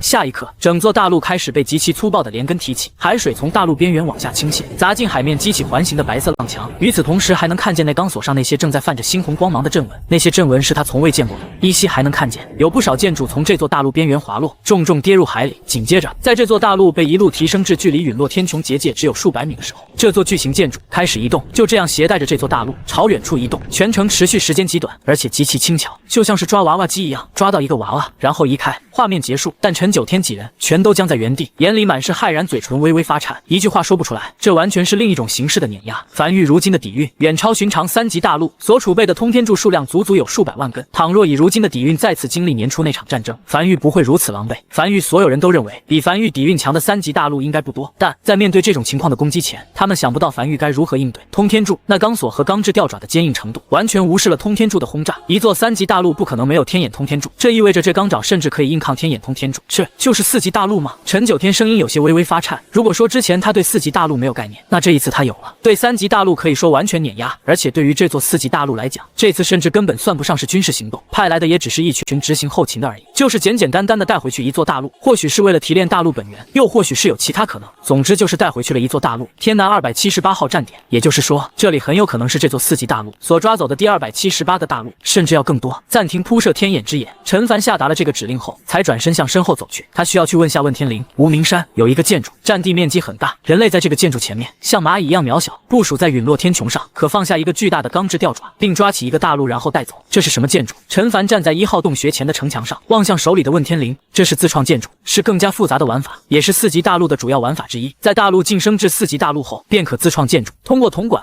鬼火等基础建筑来制造出建筑。一旦制造出的建筑被天地认可，那这座建筑便会被天地证明。而很多4级大陆也会将自己的自创建筑放置在蓝图市场上出售。你刚才所描述的那个建筑，根据搜索，在蓝图市场上成功找到了这个建筑的对应信息。建筑名称：西西一西西。建筑效果：可部署在陨落天穹，并抓取大陆。建筑蓝图售价：资源互换，不要鬼石。具体面议：出售卖家5级大陆、西西大陆。每一个自创建筑都是耗费了大量的心神，天地会保护这种创造，故而任何一个购买了蓝图的大陆都可以按照蓝图制造这种建筑，但蓝图无法外传，也不会泄露。其他大陆要是也想要这种建筑，只有2个办法，一个是独立研发，另一个是购买。值得一提的是，目前樊玉的9天引雷塔就是很不错的自创建筑，只要晋升至4级大陆，这个建筑便会得到天地认可，成为自创建筑，也可以挂在蓝图市场上出售了。对了，再提一嘴，9天引雷塔所生成的袖珍银色闪电，有共识名字的，叫做银电，是一种价值很高的能源。很多大型建筑的使用方式必须由银电来提供能源支撑，除非有大量10级鬼石，否则寻常鬼石是无法给这种大型建筑提供能源支撑的。故而当永业大陆晋升至4级大陆，也可以拥有第一座自创建筑。还有一嘴要提，尽量不要出售这种高价值的自创建筑，放在蓝图市场上出售，性价比是很低的，除非真的遇见了很难的危机，必须卖家底渡过难关。陈凡面无表情地望向问天灵，所以这个建筑为什么要叫西西一西西？这个具体得询问西西大陆之主了，我猜测可能和其大陆的名字有关，这样吗？他收起问天灵，随后他才走至一旁的传送阵，来到玄武平原上，望向那座占地面积巨大的9天引雷塔。这是樊玉第一个自己搭建的大型建筑，只要晋升到4级大陆，这个建筑被天地认可成为自创建筑后，以后想要搭建第2个就不需要这么麻烦了，直接根据蓝图一念打造就行。只是这个建筑的核心是引雷，这个要怎么处理？被认可为自创建筑后，这个建筑的蓝图会自带引雷这种精细操控的功能。只是拄着翡翠手杖站在原地，望向远处那座高耸入云的9天引雷塔，看起来得先提前储备一些建筑方面的人才了。这样等到了4级大陆后，这些储备的人才便都可以用到了。未雨绸缪吗？樊玉参谋阁内，陈凡正和王奎等人聚在这里，再次望向刘颖石的画面，并且将他刚才询问问天灵的消息共享出来。王奎，陈凡望向王奎，你去联系夏护阁阁主，让他将樊玉第3届春考建筑科目的优秀考生档案都发给我，尤其是那种散发思维比较强的。其余人有什么想法都说说，想到什么说什么。这个意外的出现彻底打破了樊玉的计划，这意味着樊玉需要更强的底蕴，否则一旦这些危险波及到樊玉，那樊玉几乎没有任何还手能力。铜管，王奎第一个开口，这是我们遇见的第一座拥有铜管这个建筑的大陆，在此之前，无论是这片海域还是战争泥潭袭来的大陆，都没有铜管这个建筑，而这座大陆有。这意味着，要不是4级大陆所在的区域拥有更丰厚的资源，要不就是这座大陆的传承时间很久。陈凡轻点了下头，铜管是樊玉的核心建筑之一，甚至完全可以说，整个樊玉就是建设在铜管上的，而他们也早已默认，将铜管当作是樊玉的专属建筑。如今却出现了第2座拥有这个建筑的大陆，你说的这2个可能都有。这座西西大陆的传承时间至少有数百年，乃至上千年了。陈凡认真道，毕竟那个废墟已经有一段时间了，而且很有可能当时的西西大陆还是4级大陆。这么多年过去后，升至了5级大陆。就在这时，护阁新任阁主钱多多推门进来。狱主，这个中年男人神色恭敬的将一沓资料递给陈凡手里，这是本次樊玉春考的所有考生档案。不过听说狱主想找那种思维比较开放的考生，我倒是有一个，叫钱小平。陈凡低头翻阅着手里的大量答案，头也没抬的开口道：哪呢？我没找到这个叫钱小平考生的档案。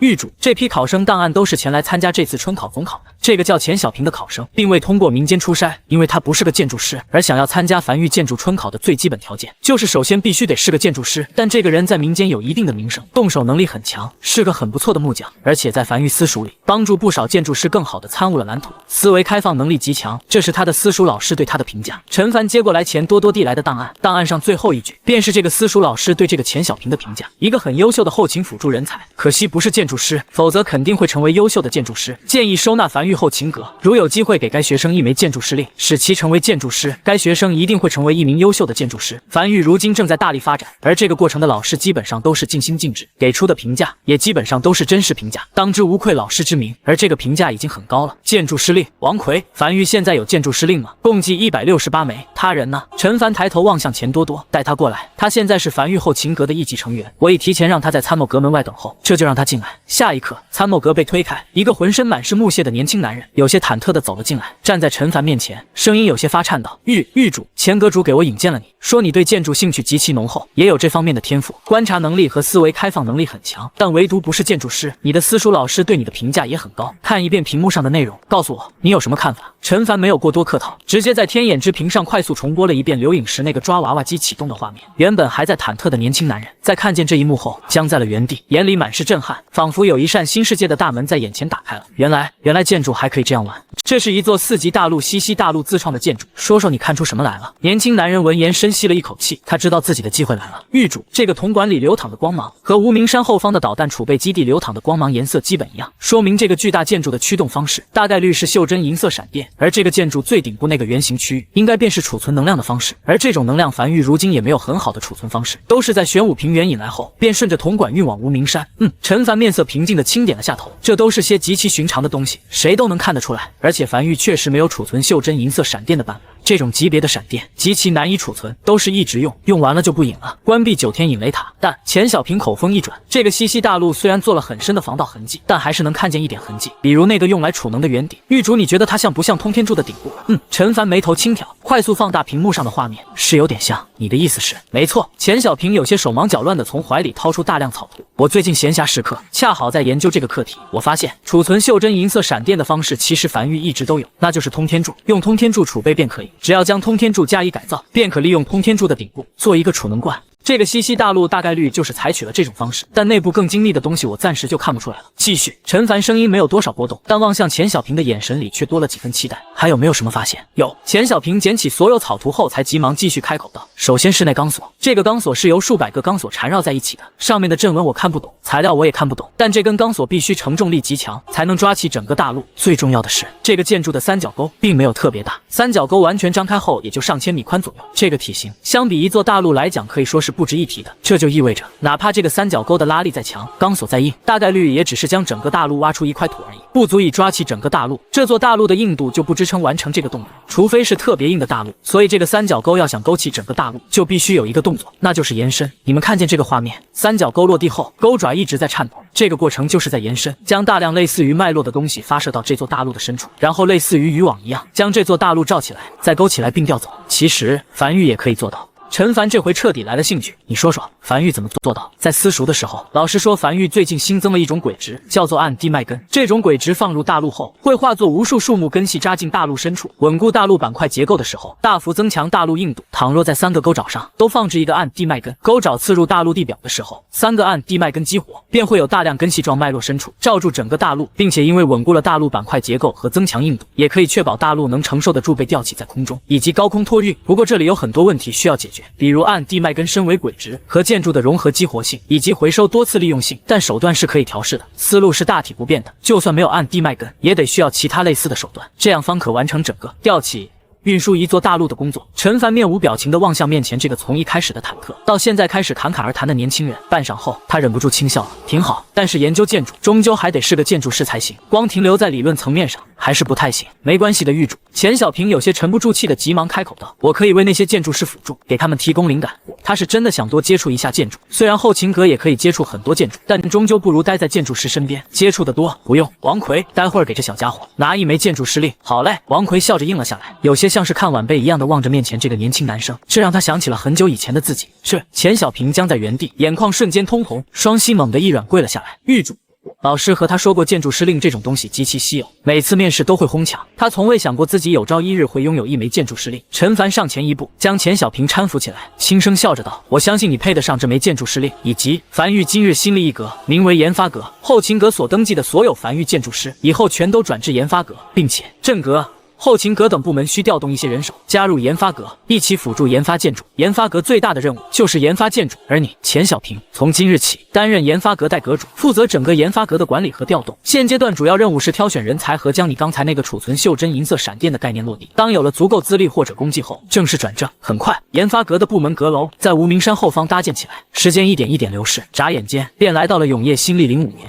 1月1日。今天是个重要的日子，是樊玉正式宣布一统的第5个年头，也是永业大陆准备正式进军战争泥潭的最后1个月。无名山内，王奎正带着自己的手下和天策及其手下聚在一起，最后一次清点樊玉的具体资源，准备应战。此趟战争泥潭将会是决定樊玉晋升至4级大陆前的最后一战。晋升4级大陆的条件，樊玉基本都满足了，就差在战争泥潭内的生存时间了，还差2000多天，靠硬抗过去肯定没戏，必须得掠夺。只要这一战打赢了，樊玉便将正式进入4级大陆的领域。与此同时，樊城的一座茶楼包厢内，两位陈凡正笑着端着茶壶给面前2个男人倒茶。远道而来，一路奔波，辛苦了。不辛苦，不辛苦。好猫和撒哈拉大陆之主齐齐摇头，寒暄几句后，陈凡眼里满是笑意。在上次齐越战役中，还得多谢2位的出手相助，其实也没帮什么大忙。好猫急忙出声道：“我们也没筹到多少枚鬼石，而且战后狱主已经第一时间还给我们了，还是帮到了一点的。”陈凡并没有就此多少说什么，只是面色平静地从怀里掏出2枚大陆核心放在桌子上。你们2人的大陆所有隐藏天道赐福都已完成，且晋升3级大陆的条件也都已完成，就差大陆核心了吧？2人没有讲话，只是望向桌子上的那2枚大陆核心，呼吸渐渐急促。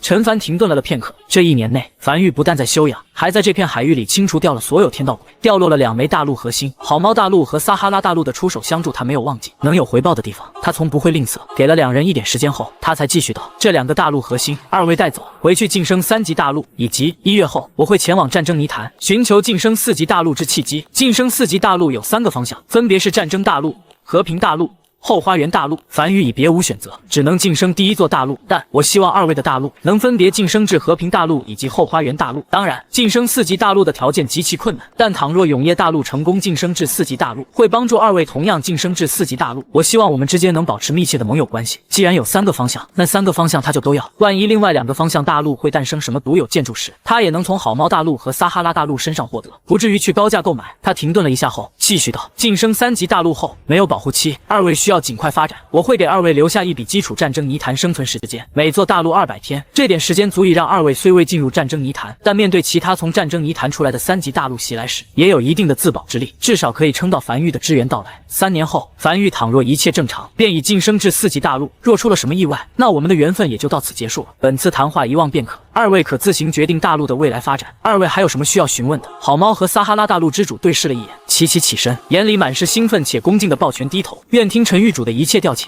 说这话时，好猫的胸脯都忍不住快速起伏。他一开始出手支援樊玉是为了什么？就是想将樊玉快点送走，然后他想办法晋升至3级大陆。然而事情发展的有点意外，发展到现在，樊玉还没走，他便有机会晋升3级大陆。3级大陆那可是3级大陆啊！而撒哈拉大陆之主更是感觉馅饼从天上掉下来了。他单纯是因为跟好猫关系好，所以好猫做什么他也跟着做什么，结果他也跟着沾了光。他从未想过自己的大陆有一日能晋升至3级大陆。陈凡轻笑着望向2人，坐下吧。对了，陈狱主。好猫大陆突然有些迟疑，开口道：“倘若永业大陆前往战争泥潭，那樊玉旗下的稀有岛屿要怎么处置？我们可以负责看守，只是万一有强敌袭来，我们可能会守不住。樊玉如今名下只有1座崎岖岛了，其余4座在齐越战役中都被打沉了，这个还在考虑中。我先跟2位说说晋升3级大陆后需要面对的事情和需要注意的事项。2位回去后切莫忘了无名山后方研发阁。”短短数个月，钱小平的白头发便多了不少，少年白头远远望去少了几分英气，但身上却多了一种能配得上阁主之位的气质。此时正独自一人蹲在阁楼门前的空地上，手里握着木炭疯狂推演着，神情恍惚，宛如疯魔一般。又卡住了。陈凡不知从何处走来，站在钱小平身旁，低头望向地面上的草图，看起来像是通天柱顶端的横截面解剖图，还是无法储存吗？钱小平闻言下意识抬头，在看清来人后才急忙起身，语气有些沙哑，带着一丝愧疚，低声道：“还是不行。通天柱的顶端是可以储备银锭，但没办法做到有序缓缓排出，无论是扎个小口，还是用什么办法，一旦发生泄漏，都会立立刻发生爆炸。研发阁是在去年10月1日成立的，距离今天过去整整3个月，而这3个月内，研发阁主要研发的事项就是银电的存储，但3个月过去了，几乎一点进展都没有。这种强大的挫败感，令他这几个月来吃不好睡不好，满脑子都是愧对狱主的期望和感觉自己不配坐在阁主之位。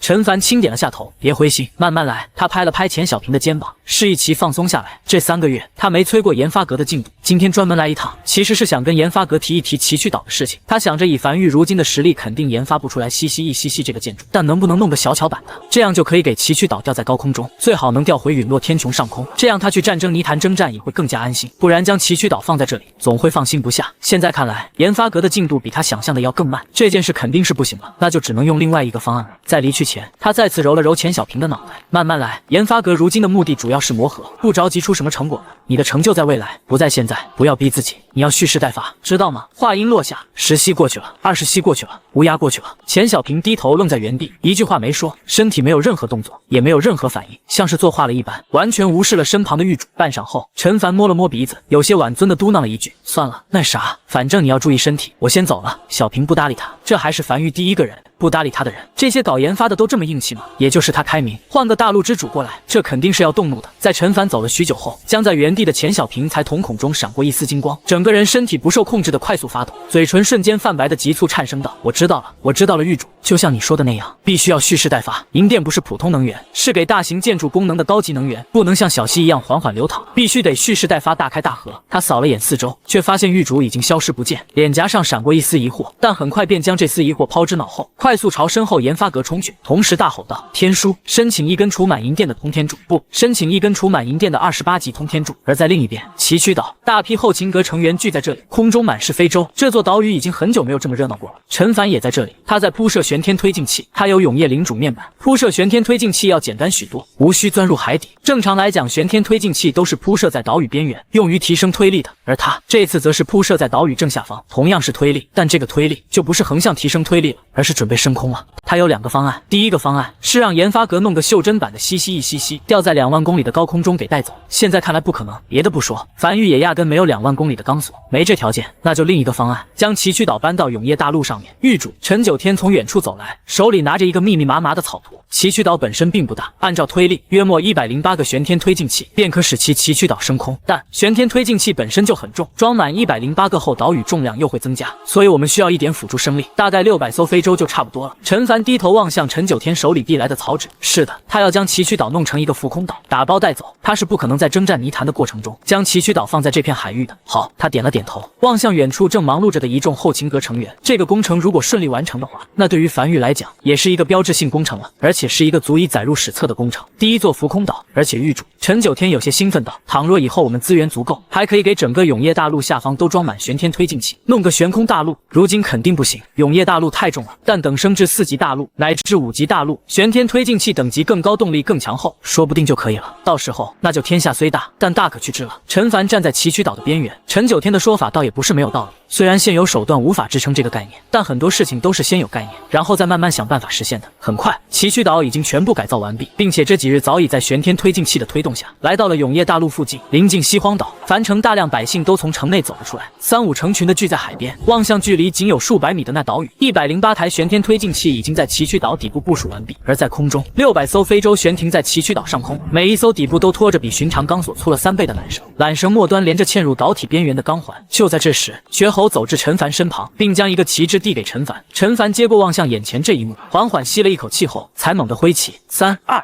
启动。在启动这2个字脱口而出后，天书就已经把指令传到了所有人的耳朵里。下一刻，部署在崎岖岛底部的108台玄天推进器同时点火，海水先是在岛底沸腾，然后炸开，白色的水雾从崎岖岛底部朝四周喷涌而出，整座岛被裹在一团不断膨胀的白色蒸汽里。蒸汽只持续了短短数息，便被推进器的尾焰以一种极其粗暴的手段撕开。崎岖岛开始上升，岛底脱离海面，海水倒灌进崎岖岛离开后所诞生的空腔，发出沉闷的轰鸣声，轰隆隆，数百艘非洲的钢索在同一瞬间绷直。指，主牵引层的非洲全力向上拉，整座岛屿就这样在所有人的注视下缓缓升空。而目的地是让崎岖岛从江北入境，沿着预先划定的路线一路向内陆推进。目的地是江南的一处湖泊，坐落在湖泊中央。不知过了多久，终于抵达目标地点。下方湖边早已围满了繁育后勤人员，开始做接应准备工作。崎岖岛开始下降，下降要更加困难，必须要精准控制旋天推进器的动力减弱，一旦减少的过多，便会重重砸在地上，就算岛屿没裂也不好。这毕竟是齐越等人的安息之地，这个过程需要对旋天推进器的精准控制，而且需要精细到一丝一毫。他虽是打造者，但要想做到这一点，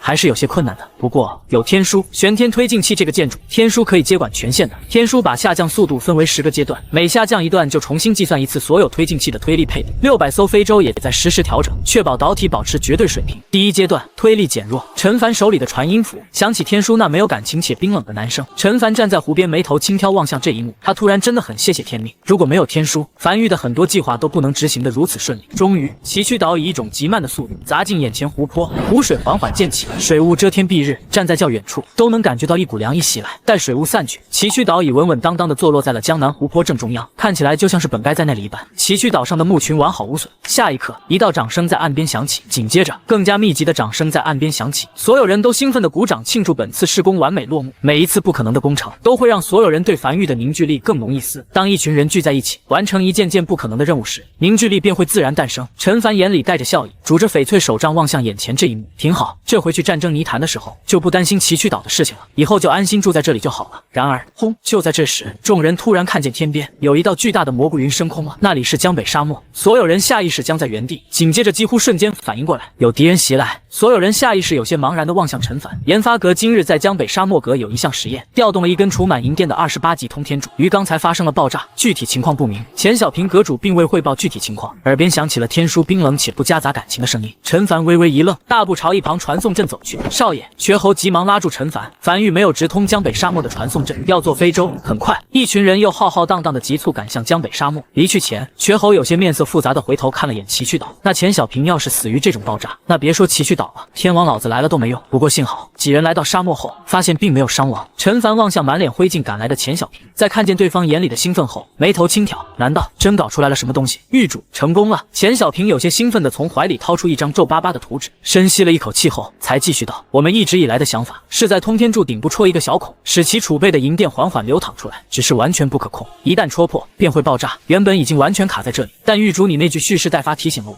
银电是一种极其稀有且高级的能源，主要用于给一些大型建筑功能，代替10级鬼石的存在。它是用来催动西西这种超大型建筑，不是用来点亮鬼火的，所以不应该开小孔，要开一个大孔。虽然流淌出来的银电依旧是狂暴的，但这就是银电的本质。高级能源的本质一定是狂暴的，这就像是想要掀起海浪，就不可能用小溪一样，它必须狂暴的奔跑起来才不会爆炸，一旦想要压抑，便会爆炸。陈凡面无表情的沉默了片刻后才开口道：说结论，简单点，银电的储备已经被初步攻破，储备的银电也可以用来使用，只是不能用来给通天柱再次充能，而是必须给一些大型建筑充能。一旦这个建筑对能源的需求没有那么高，接不住这股能源，便会发生爆炸。再直白一点，95无法和人类击掌，因为人类会死，承受不住，它只能和另一个鬼皇击掌。一直以来，我们的方向都是缩小95的力气，但实际上这是个错误的方向，正确的方向应该是找一个能承受得住95力气的鬼皇。陈凡点了点头，他听明白了，就是樊玉暂时没有能用得到的这种能源的大型建筑。锤子有了，没钉子，那刚才的爆炸是怎么回事？王奎皱眉询问道。哦，那个啊，钱小平舔了下有些干燥的嘴角。我们在确认了这个结论后，进行实验，一开始很顺利，我们开了一个极大的孔，大量银电流淌出来，落在沙漠上。这个过程并未爆炸，一切顺利，但流淌在地面上的银电没有东西接收，温度快速升高，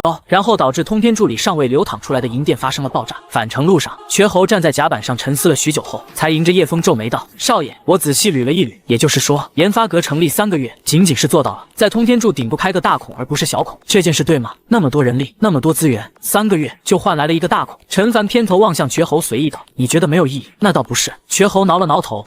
我只是觉得从小孔变成大孔这个事情也不难，需要3个月吗？那你这3月内怎么不开口？你要是开口能省很多资源。陈凡见瘸猴这副窘样，不由突然笑了起来。研发就是这样的，很多看似极其艰难的事情，其实就在一个小细节上，而这个小细节往往能卡很久。这是一个战略部门，短期内我不指望它有什么收益。实际上，钱小平的这个成果已经让我很惊讶了。这意味着我们一旦晋升4级大陆后，当其他4级大陆还在苦苦寻求能够支撑大型建筑的能源时，我们已经可以自己产出能源，并且掌握了如何利用。你觉得这点价值几何？说罢，他没再讲话，只是望向远处渐渐落下来的黄昏。忙碌的一天又结束了，1个月后就要前往战争泥潭了。这一日，好猫和撒哈拉大陆之主又再次踏上了永夜大陆，坐在樊城的茶楼包厢内。这是你的200天，这是你的。陈凡将自己的掌心放在2人肩膀上，意念一动，将永夜大陆所拥有的在战争泥潭里的400天生存时间便转了过去。樊玉如今共有2521天，只要有3000天，便能将等级上限提到29级。他抬手打断了2人的感谢之语，直入正题。你的任务比较重。他抬头望向撒哈拉大陆之主，好猫的目标是和平大陆，所以他的任务是1年内没有经历一次战争。倘若好猫大陆遇见什么敌人，你尽可能多帮衬，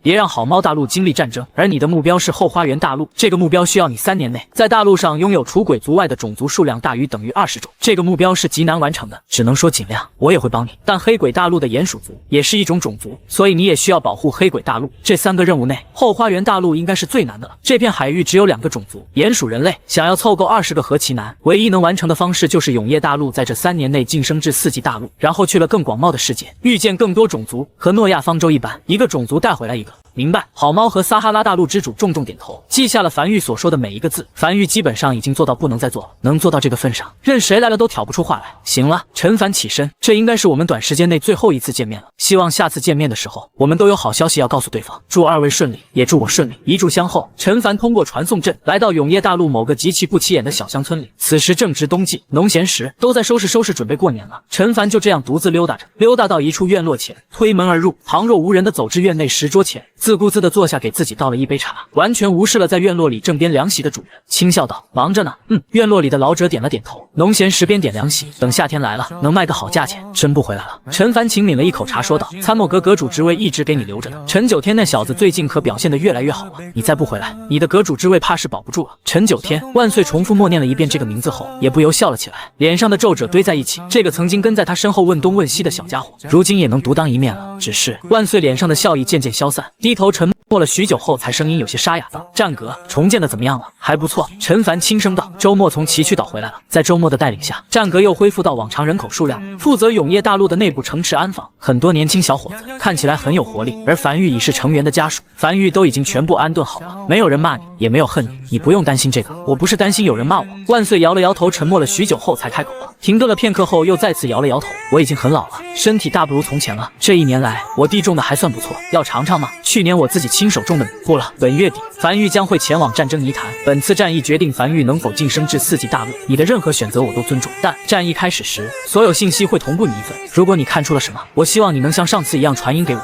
樊玉确实需要你的一点地气。还有，他从怀里掏出了一封信放在桌子上，这是公羊月前几个月递给我的，他希望由我转达给你。走了。”说罢，陈凡没有过多停留，走出院落，并消失在后院的传送阵里。万岁坐在院落内，呆呆地望向狱主消失的方向，许久后才望向桌上的那封信，很厚，信很简短，只有几句话：“万岁阁主，我是公羊月，大家都不责怪你，希望你可以早日回来。樊玉不能没有参谋阁阁主，你没错，错的是敌人。”而在这几句话的下方，是密密麻麻的签名，那些名字他都不认识，但他看出来了，那是战阁已是成员家属的签名。这是一封万人请愿书，请愿他重新出山。万岁低头望向信纸上这密密麻麻的签名，眼眶快速泛红。他抬头望向敞开的大门，半晌后，突然眼眶泛红，挤出一个有些难看的笑容。他不可能回去了。一个合格的参谋阁阁主需要绝对的冷静以及相对的冷血，如今他已经失去了这种特质。倘若还有一个场景需要战阁或者某个部门用命去填，他是不可能再下这个令了，下不去手，而这往往意味着延误了战机，机会转瞬而逝，错过了就再也没了。所以在看见这封信后，他就知道自己已经彻底不适合坐在这个位置上。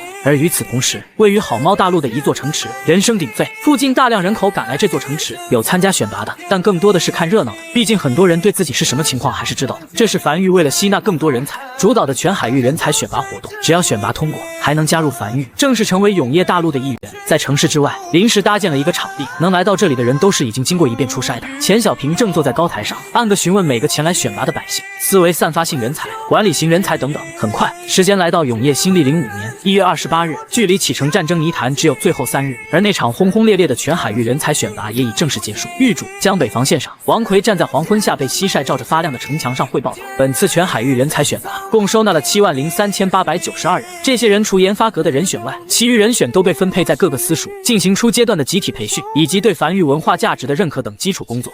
陈凡点了点头，眉头轻挑，倒是没想到才招这么点人。总共有10几个大陆参与本次的人才选拔，相当于每座大陆上才筛选出了几千人，这筛选力度比樊玉春考力度要大得多。去研发阁看看，入黄昏研发阁依旧灯火通明。远远能听见钱小平讲话的声音，靠近后便看见钱小平站在研发阁门口，对着一众下方新加入凡玉研发阁的成员讲话。钱小平看见了狱主，急忙一路小跑过来，并为陈凡介绍新加入研发阁的成员。不过让陈凡特别关注的是一个身高2米多的壮汉，如今正值冬季，他却穿着一个黑漆漆的背心和一个极其宽松的大短裤，在人群中极为扎眼。在看见陈凡望来后，这个壮汉咧嘴笑了起来，肩膀上还扛着一个巨大的铁锤，露出白花花的牙齿，瞬间身上那种压迫感少了不少，看起来变得好相处多了。他叫抱抱，这么大的壮汉取名取叠词啊，自己取的。这个我还没问。钱小平挠了挠头，他是个铁匠，以前在自己大陆负责打铁的，敲打出了一些很不错的玩意儿，是极其稀有的浴火者，不惧怕任何高温，因此成为了一名很优秀的铁匠。具体上限还没测试过，这个特性对于我们日后的研发也有很大的帮助。陈凡再次点了点头，也是人才。还有那位，钱小平指向抱抱脚边的一个极其矮小，像是小孩一样的女生。她叫甜心，是抱抱的亲妹妹，从小生了一场大病，之后无论是体型还是容颜就固定在了4、5岁的时候。这个女孩拥有言出法随的能力，比如说，抱抱，带着你妹妹甜心过来一趟。一炷香后，陈凡跟着钱小平来到无名山后方的研发阁实验基地，一根1级通天柱正矗立在地面。钱小平一路小跑至甜心身旁，掏出自己的身份令牌，将这根通天柱权限放给甜心，可以启动了。紧接着，只见这个抱着破旧布偶、长相甜美的女孩也并不怯场，只是清了清嗓，随后才举起手指，奶声奶气道：启动。下一刻，地面颤动，这根通天柱突然被启动，缓缓升至空中，外壳碎裂，喷射出橘红色的火焰，直入云霄。将这一幕全都收入眼底的陈凡，眼睛微微眯起，面部没有任何表情，但内心却掀起滔天骇浪。他从未见过的启动方式，简直匪夷所思。狱主钱小平一路再次小跑至陈凡身边，他的能力是可以为任何建筑下达指令，前提是拥有这个建筑的权限，以及这个建筑本身就有这个功能，比如定时一炷香后启动，又或是在升空一炷香后瞬爆，是特殊修行者天眷者。陈凡不由笑了起来，挺好。还有那边那个，看得出来钱小平对自己的选人很自豪。挨个介绍。不久后，陈凡离开了研发阁，拄着翡翠手杖回到1号洞穴。有了这批新的人才，凡域日后肯定能达到更高的高度。而在凡域无名山都在热闹的时候，永业大陆某个偏僻的小乡村，一座院落的院门被轻飘飘开，吱呀呀的声音在寂静的夜里传来。夜色下，站在院落里晾衣服的万岁听见身后传来的声音，并未第一时间回答，只是轻叹了一口气，面色复杂的缓缓开口道：“狱主，你还能记住我，我很感激，但我心意已决。”如今，他转身望向身后人，声音突然戛然而止，来的人并不是狱主，而是那先生。万岁有些茫然，他自然认识眼前这位永业大陆的天道，怎么今夜突然找到他？好久不见啊，万岁！下次还没看见人的时候，先别说话，万一说出什么不好的话就不好了。那先生快速走到院落的桌前，从怀里掏出纸和笔来，长话短说，我还急得去下一站，最近实在是有点忙啊。这封试卷写一下，我先走了。写完后你对着天空高喊我名字，我就来了。这是凡域下一届春考军测试题。万岁下意识捡起试卷，但很快便愣在原地。他第一次参加凡域军测春考时，只有1道题，如今10924道题，这得做到什么时候去啊？那不是。那先生摇了摇头，你别管是什么，先做就行了，认真做。狱主专门叮嘱过，别乱写哈。没其他事了，你先忙，我先撤了。那先生转身朝院外走去，院门还未关闭，人便已消失在空中。时间飞逝，1个月时间转瞬即过，大战即将开始。凡域的一些基层成员可以放松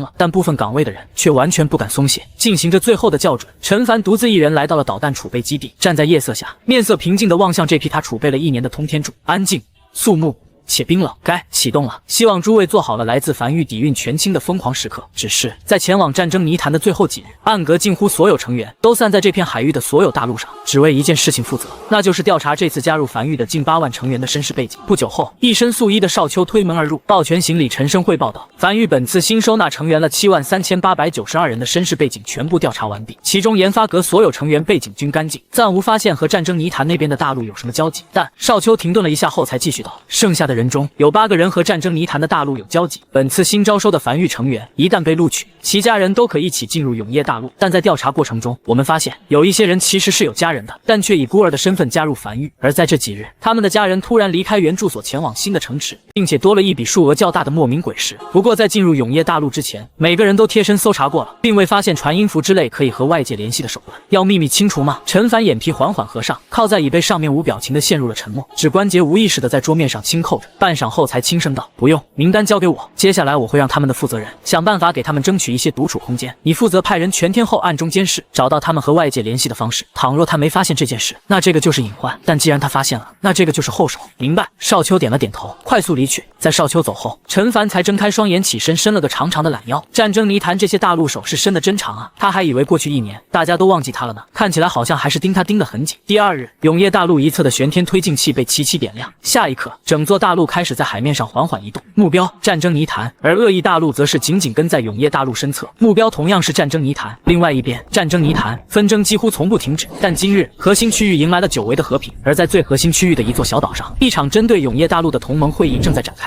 一个刚晋升3级大陆的势力，又掠夺了那么多大陆的战争泥潭生存时间，这块肥肉那些战争泥潭的大陆之主已经盯了很久了。不过，除了清除樊玉这个最大的竞争对手，掠夺樊玉的所有战争泥潭生存时间之外，还有一个很重要的原因，他们核心区域的这几座大陆实力基本都差不多，一直无法决出战争泥潭的王，决出最终的胜者。而永业大陆，一个充满机缘的大陆，一个极大可能拥有远古之宝的大陆，若是在这座大陆上夺得一些机缘，便可打破僵局，一举晋升4级大陆，成为战争泥潭的王。只不过，他们的一举一动却被站在天眼大屏前的陈凡悉数看在眼中。停火了！永业大陆，陈凡站在参谋阁内，望向天眼大屏上的战争泥潭，俯瞰画面，轻挑了下眉。天眼之眼无法看清楚战争泥潭里的具体画面，但可以看见核心区域的那些大陆齐齐停火。在樊玉启程的那一刻，何一伟不言而喻。狱主一旁的陈九天快速讲解着这些日子参谋阁定好的作战计划。樊玉现有战争泥潭生存时间2121天，还差800多天，便能将等级限制突破到29级，突破到30级需要5000天。按照我们的第一计划，樊玉在进入战争泥潭后，会在边缘进行包头皮战术，快速掠夺一些弱小3级大陆的战争泥潭生存时间，从而突破3000天，让等级上限突破至29级，尽可能不和核心区域的那些底蕴强大的3级大陆产生冲突，然后再徐徐图之。陈凡坐在椅子上，给自己倒了一杯凉茶后随意道：“这个计划取消。”陈九天微微一愣，虽然才注意到在天眼之屏上，核心区域的已经完全停火，并且有的大陆已经在朝战争泥潭边缘驶去，明显是已经在等着他们了。情况比他设想的要更糟糕一点，核心区域的势力已经达成了意见统一，明显准备在他们刚进入战争泥潭的时候就开战。包头皮战术肯定是用不了了，没有包的机会。万岁！陈凡突然在空旷的参谋阁里随意道：“你说说看呢？”下一刻，参谋阁里响起万岁那熟悉的沙哑声音：“乌合之众，核心区域的势力彼此征战数年，很难完全联手。若是再有一个强有力的外敌压迫下，或许可以做到。但樊玉并不是那个强有力的外敌，这种情况下，稍微离间便可使这个联盟分崩离析。比如，根据监听到的消息，他们的目标之一是阻止樊玉成为战争泥潭的王，从而获取正统性。但实际上，樊玉根本不需要对外放出消息。樊玉早已吞噬了原始大陆的碎片，并拿出证据证明自己早已有了正统性。再放出话，樊玉无需成为战争泥潭的王，并愿意扶持一座大陆成为战争泥潭的王，联盟不攻自破。话音落下，陈九天满眼茫然地愣在原地。这个声音是阁主万岁的声音，阁主回来了吗？可为什么没见到人？只能听见声音传出，声音从哪发出的？好像是天眼之屏。陈凡轻笑了起来，眼中闪过一丝满意。别看了，樊玉第16号天道万岁永生版。前些日子，我派人去给万岁送去了一些试题，通过试题答案将万岁的思维提炼出来，喂给了16号天道，从而诞生了万岁永生版。基本上拥有万岁的思维方式，这是他的杰作之一。人才是很有用的，但人才终究会死，或者说人才终究会辞官不干了，这对于樊玉来讲就不是很好了。这个天道拥有最基础的思考能力，效果虽然不算特别强，但至少提出的建议可以当做一个参考。在解释完原理后，陈九天才有些懵逼地望向天眼之屏，听起来像是他的老师被炼化了，但总归是个好事。不知为何，在听见老师的声音后，他突然感觉心里有底了不少。狱主！就在这时，一旁的后勤阁成员小跑过来，递过来一张草纸，这是监听到的最新情报。挺好。他低头轻笑了起来。虽然樊玉如今储备的通天柱足够多，完全可以扛得住一波大规模的战争，但能少消耗点通天柱，自然没有任何问题。他抬头望向陈九天，挑眉道：“可以了，稍微夸大一点吧，还是要真实一点的。”明白。陈九天深吸了一口气后，重重点头，很快便传令下去。片刻后，陈凡再次望向天眼大屏上被天眼之眼所观测并放大的8个画面，忍不住轻笑了起来。传吧，消息都传回去，那批人估计又得开会了。狱主，后勤阁成员大步上前。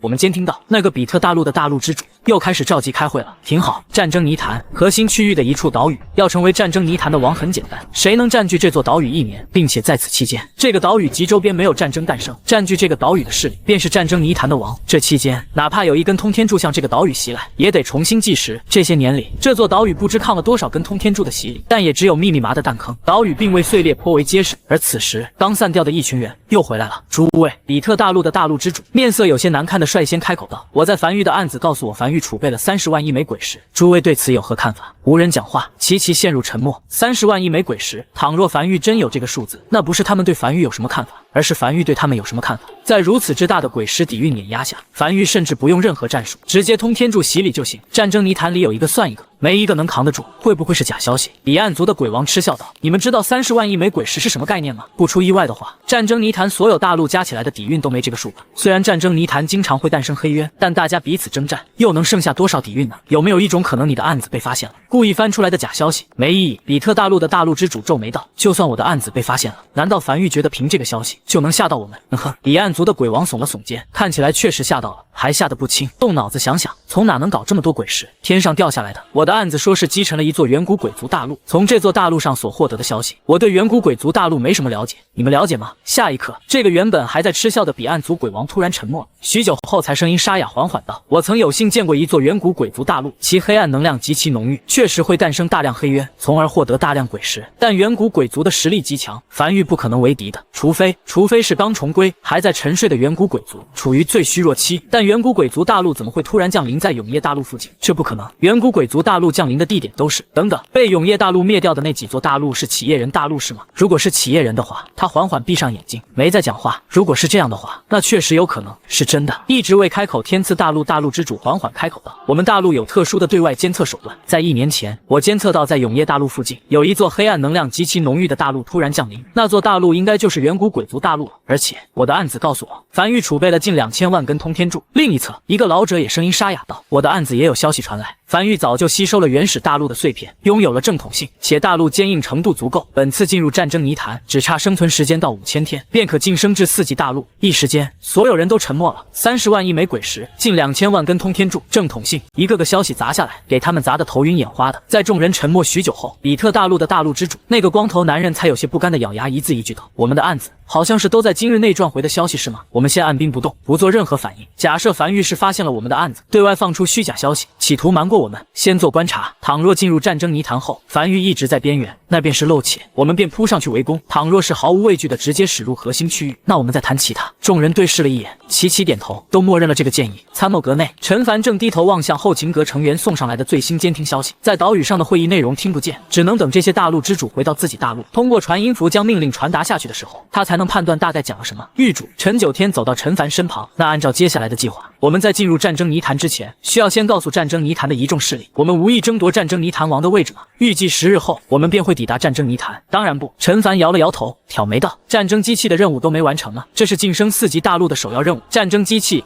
晋升3级大陆后，累计发射100万根通天柱。上次的祈月战役里，樊玉总共扔出去了20万根左右的通天柱，还差80万根的缺口。也就说，无论战争泥潭里的一众势力信还是不信他的说法，都得先轰一波，不然任务怎么完成？不过当然了，我们樊玉是礼仪之邦，讲究一个先礼后兵，本无心征战，实属天地逼迫。我们虽然使用通天柱，但我们行的和平之事，秉的是道义之心。在距离战争泥潭还有3、4天的时候，对战争泥潭放出消息，说投降者不杀，不投降的大陆挨个洗一遍。明白？陈九天咧嘴笑了起来，他喜欢这个作战计划。只是狱主，我们要怎么向战争泥潭里的势力传信？是要让95派人先进去，还是这件事情说起来简单，但真要做起来，他一时还真想不到怎样才能更好的给战争泥潭里的一众势力传信。这个你不用管。陈凡摇了摇头，我有我的手段。下意识间，他望向永夜领主面板上的一个建筑天道赐福效果。天道赐福效果，苍天有眼，天眼之眼可在云层书写信息布告天下，类似大陆晋升的天道通告意象。这个天眼之眼的天道赐福效果，他只用过一次，是他生日那天用这个传话，不但效果很好，逼格也有，侧面也可以证明他吹的牛皮真实性。陈凡笑了笑了，继续翻阅着手里的监听信息，希望战争泥潭里的一众大陆会喜欢他的礼物。不过他说了个谎，那个战争泥潭的王他要的，不过不是给他要的，给95要的。95也得晋升至4级鬼族才行呢。10日后，永夜大陆一直启动的玄天推进器缓缓熄灭，到了前方便是战争泥潭。陈凡站在江北防线，远眺前方，靠近战争泥潭的海域，海水变得渐渐如墨一般漆黑，巨大雷雨风暴圈笼罩了整个战争泥潭。少爷，站在一旁的瘸猴低声道：“我们到了。”是啊，陈凡轻声重复着：“我们到了。”这不是樊玉最后一场战争，但对于樊玉来讲，却是极其重要的一战。这一战决定着樊玉能否顺利晋升至4级大陆。而和上次不一样，这次樊玉的底蕴准备的足够久，而对手也不是那种远古鬼族大陆那种夸张的敌人。他轻轻抹撒着手中的翡翠手杖，下一刻，一幕幕巨大的文字毫无征兆的突然浮现在战争泥潭每座大陆的上空。他要告诉所有人，他梵玉来了。下一刻，战争泥潭的薄雾上空，云层开始扭曲搅动，朝同一个方向汇聚。战争泥潭里所有大陆上的人满眼骇然地望向头顶高空的异变，这种异变只有在大陆晋升的时候才能看到。难道是有终极天灾降临了？一时间，无数可能在人们心里泛慨。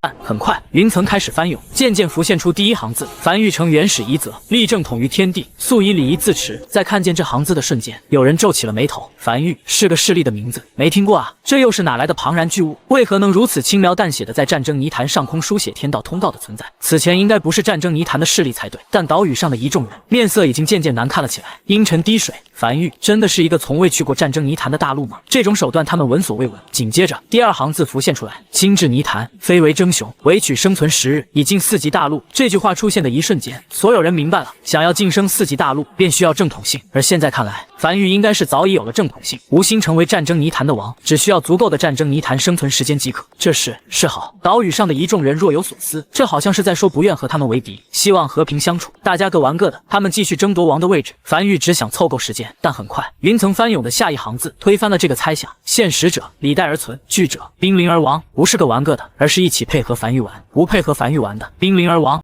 简单直白，甚至没有任何客套话。这根本不是什么示好，而是赤裸裸的示威。有人慌了，有人冷笑，这意思是一个3级大陆想以一己之力挑衅整个战争泥潭，是不是有点过于嚣张了呢？但无论什么反应，所有人都在等下一行字：顺逆生死，诸君自裁。整个战争泥潭陷入极其诡异的寂静，没了。当这最后一行字落下来的时候，云层开始缓缓散去，那些金色文字一寸一寸的碎裂，重新化为白云，像什么都没发生过一样。云层散尽，天空恢复了平静，但战争泥潭近乎所有人都亲眼看见了这一幕。接下来留给他们的是商议时间，给还是不给？梵玉的诉求很简单，他们上缴战争泥潭的生存时间即可。只是开什么玩笑，在战争泥潭里最重要的就是这个，怎么可能轻易上缴？而在核心区域岛屿上的人全都齐齐陷入了沉默，无一人开口讲话。他们一直在等梵玉露怯，而梵玉给他们的答案好像是嚣张，再等等。比特大陆的大陆之主又是第一个开口，一字一句的缓缓道：梵玉没有固定时限，没有明确说明在几日前上缴生存时间，也没说上缴多少，全部上缴还是保留一点，说明梵玉其实也没指望我们会乖乖上缴，肯定会有下一步动作，且看他下一步如何做。战争泥潭，谨慎大陆，那个面色阴柔的年轻男人正站在原地，抬头望向头顶，云层上翻涌的字早已褪去，但他还是保持这个姿势，久久没有多余动作。不知过去了多久，才轻叹了一口气，有些无奈的低头苦笑了起来。梵玉第一次听见这个势力名字的时候，还在1年前。战争泥潭的所有企业人大陆连夜偷偷离开战争泥潭，最后在数万公里的海域上和梵玉交战。一番惨战之下，梵玉以出晋升3级大陆之手段，将来袭者尽数诛杀。他当时就觉得这个大陆有问题了，这肯定不是寻常的3级大陆。他还想过，若是永业大陆来战争泥潭，肯定会掀起一番血雨腥风，比如从战争泥潭边缘区域一路杀进来，成为核心区域新的一座底蕴大陆，然后大家彼此继续征战。只是他没想到，梵玉的行事风格要比他更狂一点。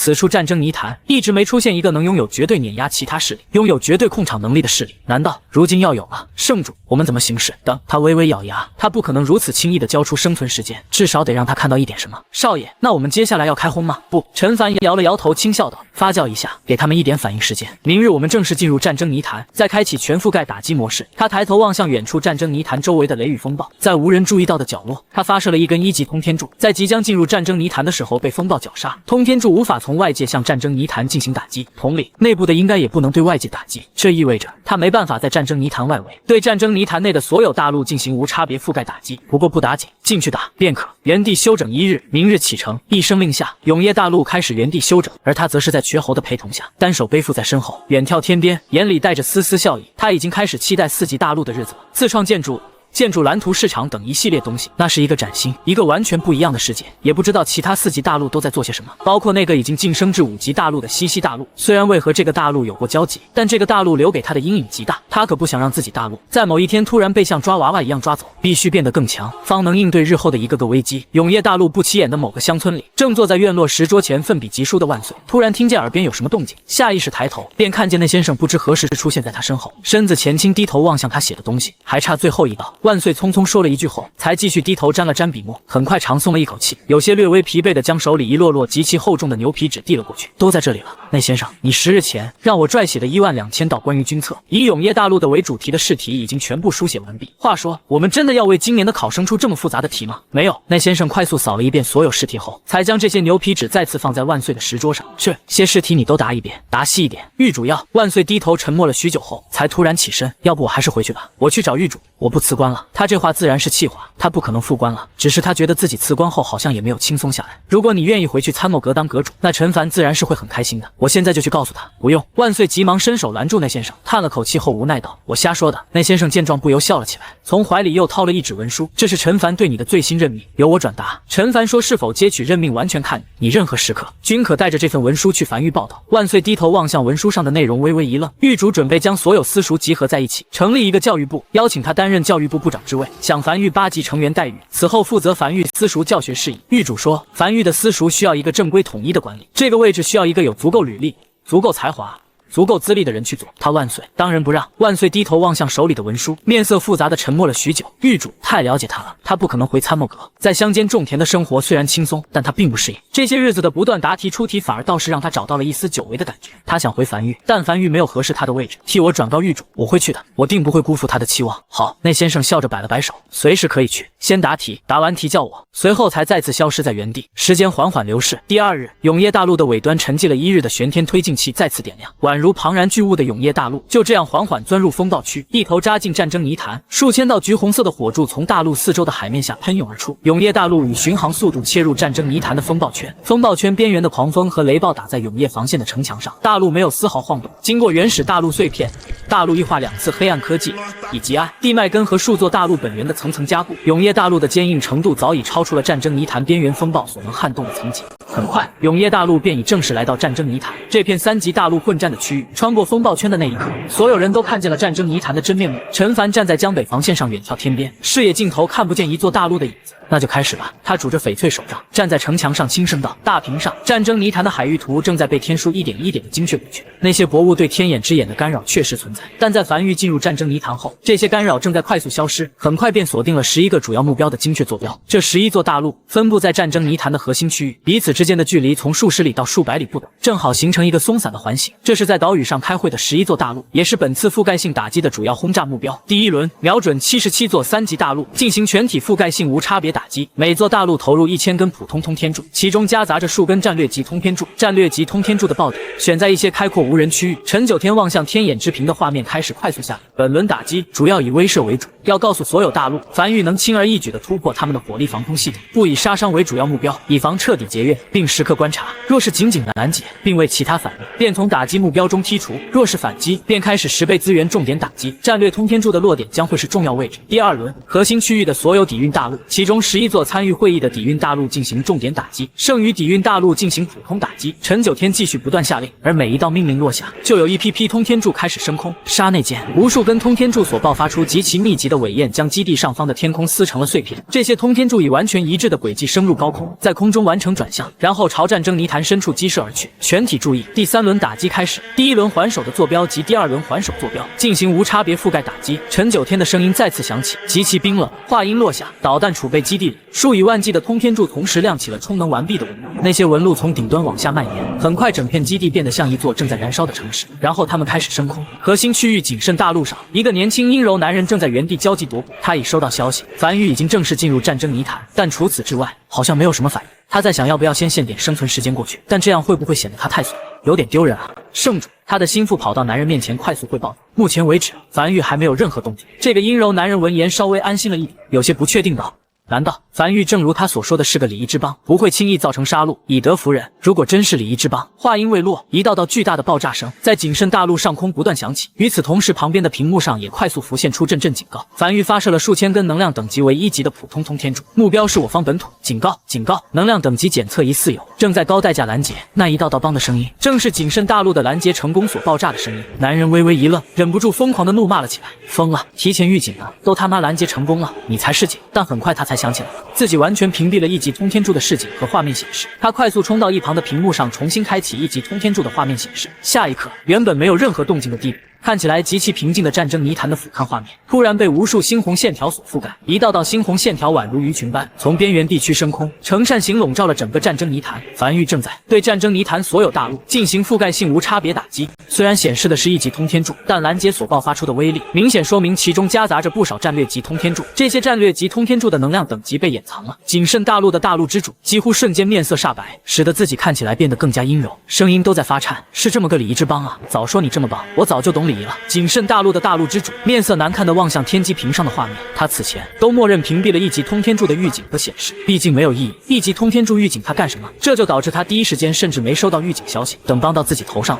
才反应过来。樊玉可以隐藏通天柱的能量等级，这意味着可以将战略通天柱隐藏在大量普通通天柱里，无论是对预警还是对拦截的压力都极大。这个樊玉不一般，他有些肉痛地望向屏幕上升空拦截的通天柱，他们拦截必须得用战略通天柱拦截，否则一旦有一个隐藏在其中的战略通天柱炸开，都会造成不小损失。不用每个都拦截，只拦截那些轰向重要区域的通天柱。他快速下令，那些不重要的区域要是被战略通天柱轰了也就轰了吧，损失比用战略通天柱拦截小多了。樊玉参谋阁内，陈凡面色平静地望向天眼之屏，那宛如天女散花一般的猩红线条几乎在瞬间布满了整个屏幕，覆盖性无差别地轰炸了战争泥潭的77座大陆，但很快又停了下打击。招呼已经打过了，等回应吧。前3轮打击基本上没造成任何伤亡，都是以打招呼为主，相对柔和的手段。只有3座大陆回击，不过在被樊玉回应了更猛烈的10倍打击攻势后，也消停了下来，并未继续回击。狱主陈九天喉间微微滚动，开口了：“我们是不是有点太嚣张了？虽然他很爽，但确实有点过于嚣张了。30万亿鬼石只是他们吹给外面听的，他们实际上只有2.4万亿枚鬼石左右，储备的通天柱也只有几百万个，其中大部分都是1级通天柱。这要是所有大陆都向樊玉发起反击，那樊玉是肯定顶不住的。越嚣张越安全。”陈凡眼睛紧盯着天眼之屏上战争泥潭里各个大陆的实时动向。我们无差别打击了战争泥潭的所有大陆，看似嚣张，但反而却站在了绝对安全的位置。这个时候大概率不会有大陆主动向我们发起打击，原因很简单，大家都挨打了，凭什么我去当出头鸟？而我们接下来在核心区域只要找几个头铁的大陆，进行不计代价的快速打击，一锤定音，事态便会像我们想的那样去发展下去。你看，陈凡笑着指了指天眼之屏上一众陷入寂静的大陆，场面不是变得安静许多吗？一炷香后，陈凡在天眼之屏上扫了半天后，最后将视线锁定在彼岸族上，核心区域的一个鬼族势力，轻声笑着道：“招呼打完了，接下来该开始挨个敬酒了，给他上点压力吧。”下一刻，天地变动，云层翻涌，一行行字在如幕布般的云层上浮现了出来，请彼岸族的王前往樊玉上角一半的战争泥潭生存时间。一炷香内，如未看见表态，樊玉将进行针对性打击。一行行字出现在了所有大陆的上空，无数人都看见了这一行行字，一时间，所有人都下意识望向彼岸族的方向，等待着彼岸族做出反应。另一边，彼岸大陆这个3级鬼族所寄居的岛屿上，彼岸族的王正面色阴沉地抬头望向头顶的那一行，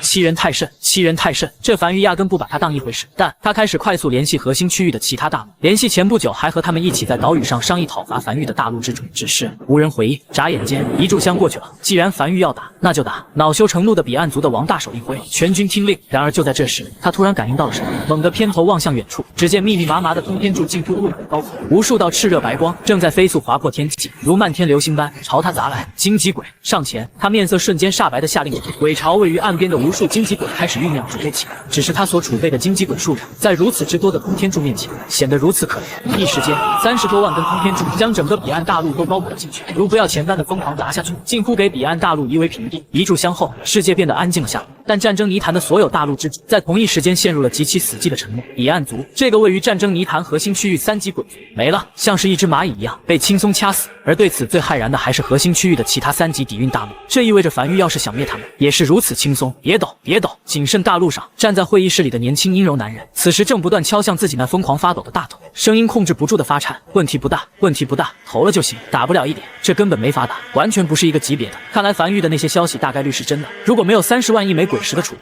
谁敢这么打？直接给彼岸大陆都夷平了。就在这时，战争泥潭的上空中再次浮现出一行行字，请谨慎大陆的大陆之主前往樊玉上角一半的战争泥潭生存时间。一炷香内，如未看见表态，樊玉将进行针对性打击。几乎刹那间，他呼吸瞬间停滞。第二个就点到他了吗？不是应该先点那些战争泥潭核心区域准备商讨对付樊玉的势力？他可没参与会议啊。虽然他看不见其他大陆之主的神情，但在看见高空中这一行行字时，他就知道所有人的视线已经望向他了。就在这时，圣主不远处一个手下快速跑过来，语气急促道：“比特大陆那边有急信传来，说只要我们谨慎大陆敢迎战，他们立马跟上，并且他正在劝说更多大陆之主一起跟上。”跟个屁啊！这个年轻阴柔男人顿时恼羞成怒道：“那么多根通天柱砸下来，谁去挡？你去挡！”下一刻，谨慎大陆上空，一根根通天柱开始同时升空，最后在空中炸开，形成了2个大字：收到。说罢，谨慎大陆的大陆之主才有些焦急的大步朝一旁的非洲，朝樊玉飞速赶去。很好，谨慎大陆果然谨慎。樊玉参谋阁内，陈凡望向天眼之屏上的这一幕，不由咧嘴笑了起来。他之所以第2个选中谨慎大陆，就是因为想要一个不一样的结果。只要有了第1个人选择了上路，后面的人就会跟上。果不其然，没让他失望，谨慎大陆果然谨慎。接他过来吧。片刻后，谨慎大陆通过传送阵来到江北防线城墙上。这里是江北防线，介绍一下，我叫陈凡，樊玉之主，欢迎贵客上门参观。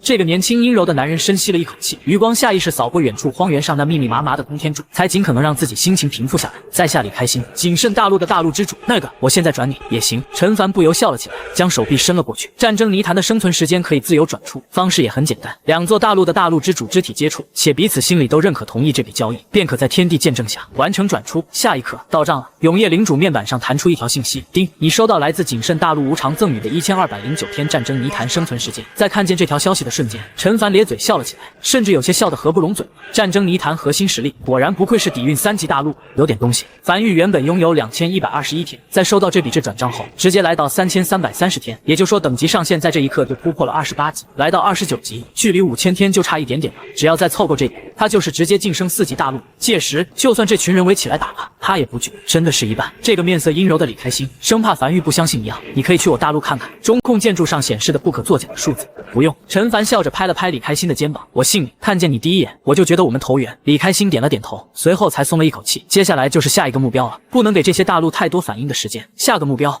就在他思考之时，身旁的李开心突然开口：陈狱主，我斗胆提个建议，你点名比特大陆吧。说说，在樊玉尚未进入战争泥潭时，便是比特大陆主动组局邀请一众核心区域的3级大陆围攻樊玉，此后更是一直提议的领头者，在刚才还联系我说，只要我敢开战，他就帮我，而且他还在联系其他大陆。是吗？陈凡笑了起来，他还真不知道这个消息，他能监听到的消息是很有限的，这个消息对他很重要，那就比特大陆了，先把这种喜欢跳的棘手家伙处理了。李开心长松了一口气，果然投降赢一半，说句不好听点，哪怕和樊玉打赢了，那所消耗的资源也肯定要大于那一半的战争泥潭生存时间，赢了都亏，还不如投了呢。樊玉也就要了一半的战争泥潭生存时间，你要给你不就完了？多大事儿，都哥们儿。陈凡笑呵呵地从李开心身上收回视线，望向灵魂深处永夜领主面板上的天眼画面，望向那座比特大陆。就在这时，脑海深处响起声音：彼岸族被灭后，在战争泥潭的生存时间自动划入永夜大陆。下一刻，樊玉的战争泥潭生存时间从3330天来到了4331天，彼岸族给他带来了1001天。挺好，陈凡笑了起来，轻轻摩挲着翡翠手杖。下一刻，战争泥潭上空云卷云舒，一行行字再次浮现：谨慎大陆的大陆之主已表态，成为樊玉的正式盟友。现在有请比特大陆的大陆之主前往樊玉上缴一半的战争泥潭生存时间。时息内，如未看见表态，樊玉将进行针对性打击。已经4331天了，再差一点，灭了比特大陆后，就差不多够5000天了。到时候再多消耗一点通天柱，就晋升至4级大陆了。现在他是吹牛皮，但等他4级大陆后，那就是真牛皮。陈狱主，李开心深吸了一口气后，你是我见过第一个刚进入战争泥潭的3级大陆，实力如此之强的，还行吧？陈凡轻笑着没有讲话，他突然发现名气这个东西好像很有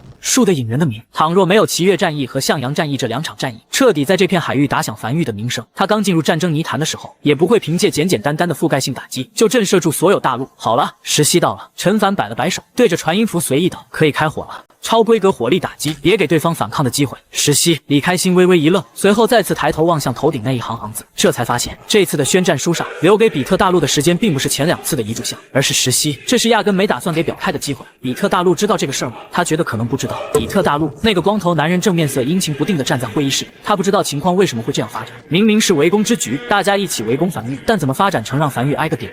别急，他深吸了一口气，缓缓闭上眼睛，还有一炷香的思考时间。比特大陆是樊玉第3个点名的大陆，第2个被点名的已经投降了。若诺之辈，他联系了核心区域的所有3级大陆，但无人回信，大家都像是眼巴了。他就想不明白了，大家联手绝对有一战之力，为什么就突然鸦雀无声了呢？难道就要人樊玉那样剥夺他们这些人的血性呢？但事已至此，投降吧！几乎刹那间，他像是衰老了许多般，长叹一口气，有些疲惫道：先投降，给樊玉一半的战争泥潭生存时间，然后再慢慢谋划。只要樊玉露出一丝破绽，我们……话音未落，会议室内的警报声便极其频繁的刺耳响起。他猛地睁开双眼，直接无数猩红线条正以极快的速度逼近比特大陆。他猛地推开会议室的大门，踉踉跄跄的跑出去。只见远处大批炽热白光正在疾驰时，樊玉已发起了打击。这根本没到一炷香。就在此时，他才注意头顶上的那行字并不是一炷香，而是时息。该死，樊玉压根没打算给他回来。可凭什么如此？樊玉凭什么如此针对他？但几乎瞬间他便想明白了，景盛大陆已经投降了，肯定是那家伙给他卖了。好，男人忍不住怒极反笑起来。既然你一点生路都不给我，那就别怪我鱼死网破。你不是想晋升4级大陆吗？老子让你这辈子晋升不了4级大陆。下一刻，大量爆炸声在头顶响起，无数根通天柱从比克大陆各个角落升空，开始进行精准拦截。而男人则是快速走到会议室外的一座雕塑，是一个盘膝钓鱼的老者铜像，手里的鱼竿距离地面上有几十公分。战争泥潭钓鱼佬。当男人走上前，并将手放在铜像表面上时，小友要买些什么吗？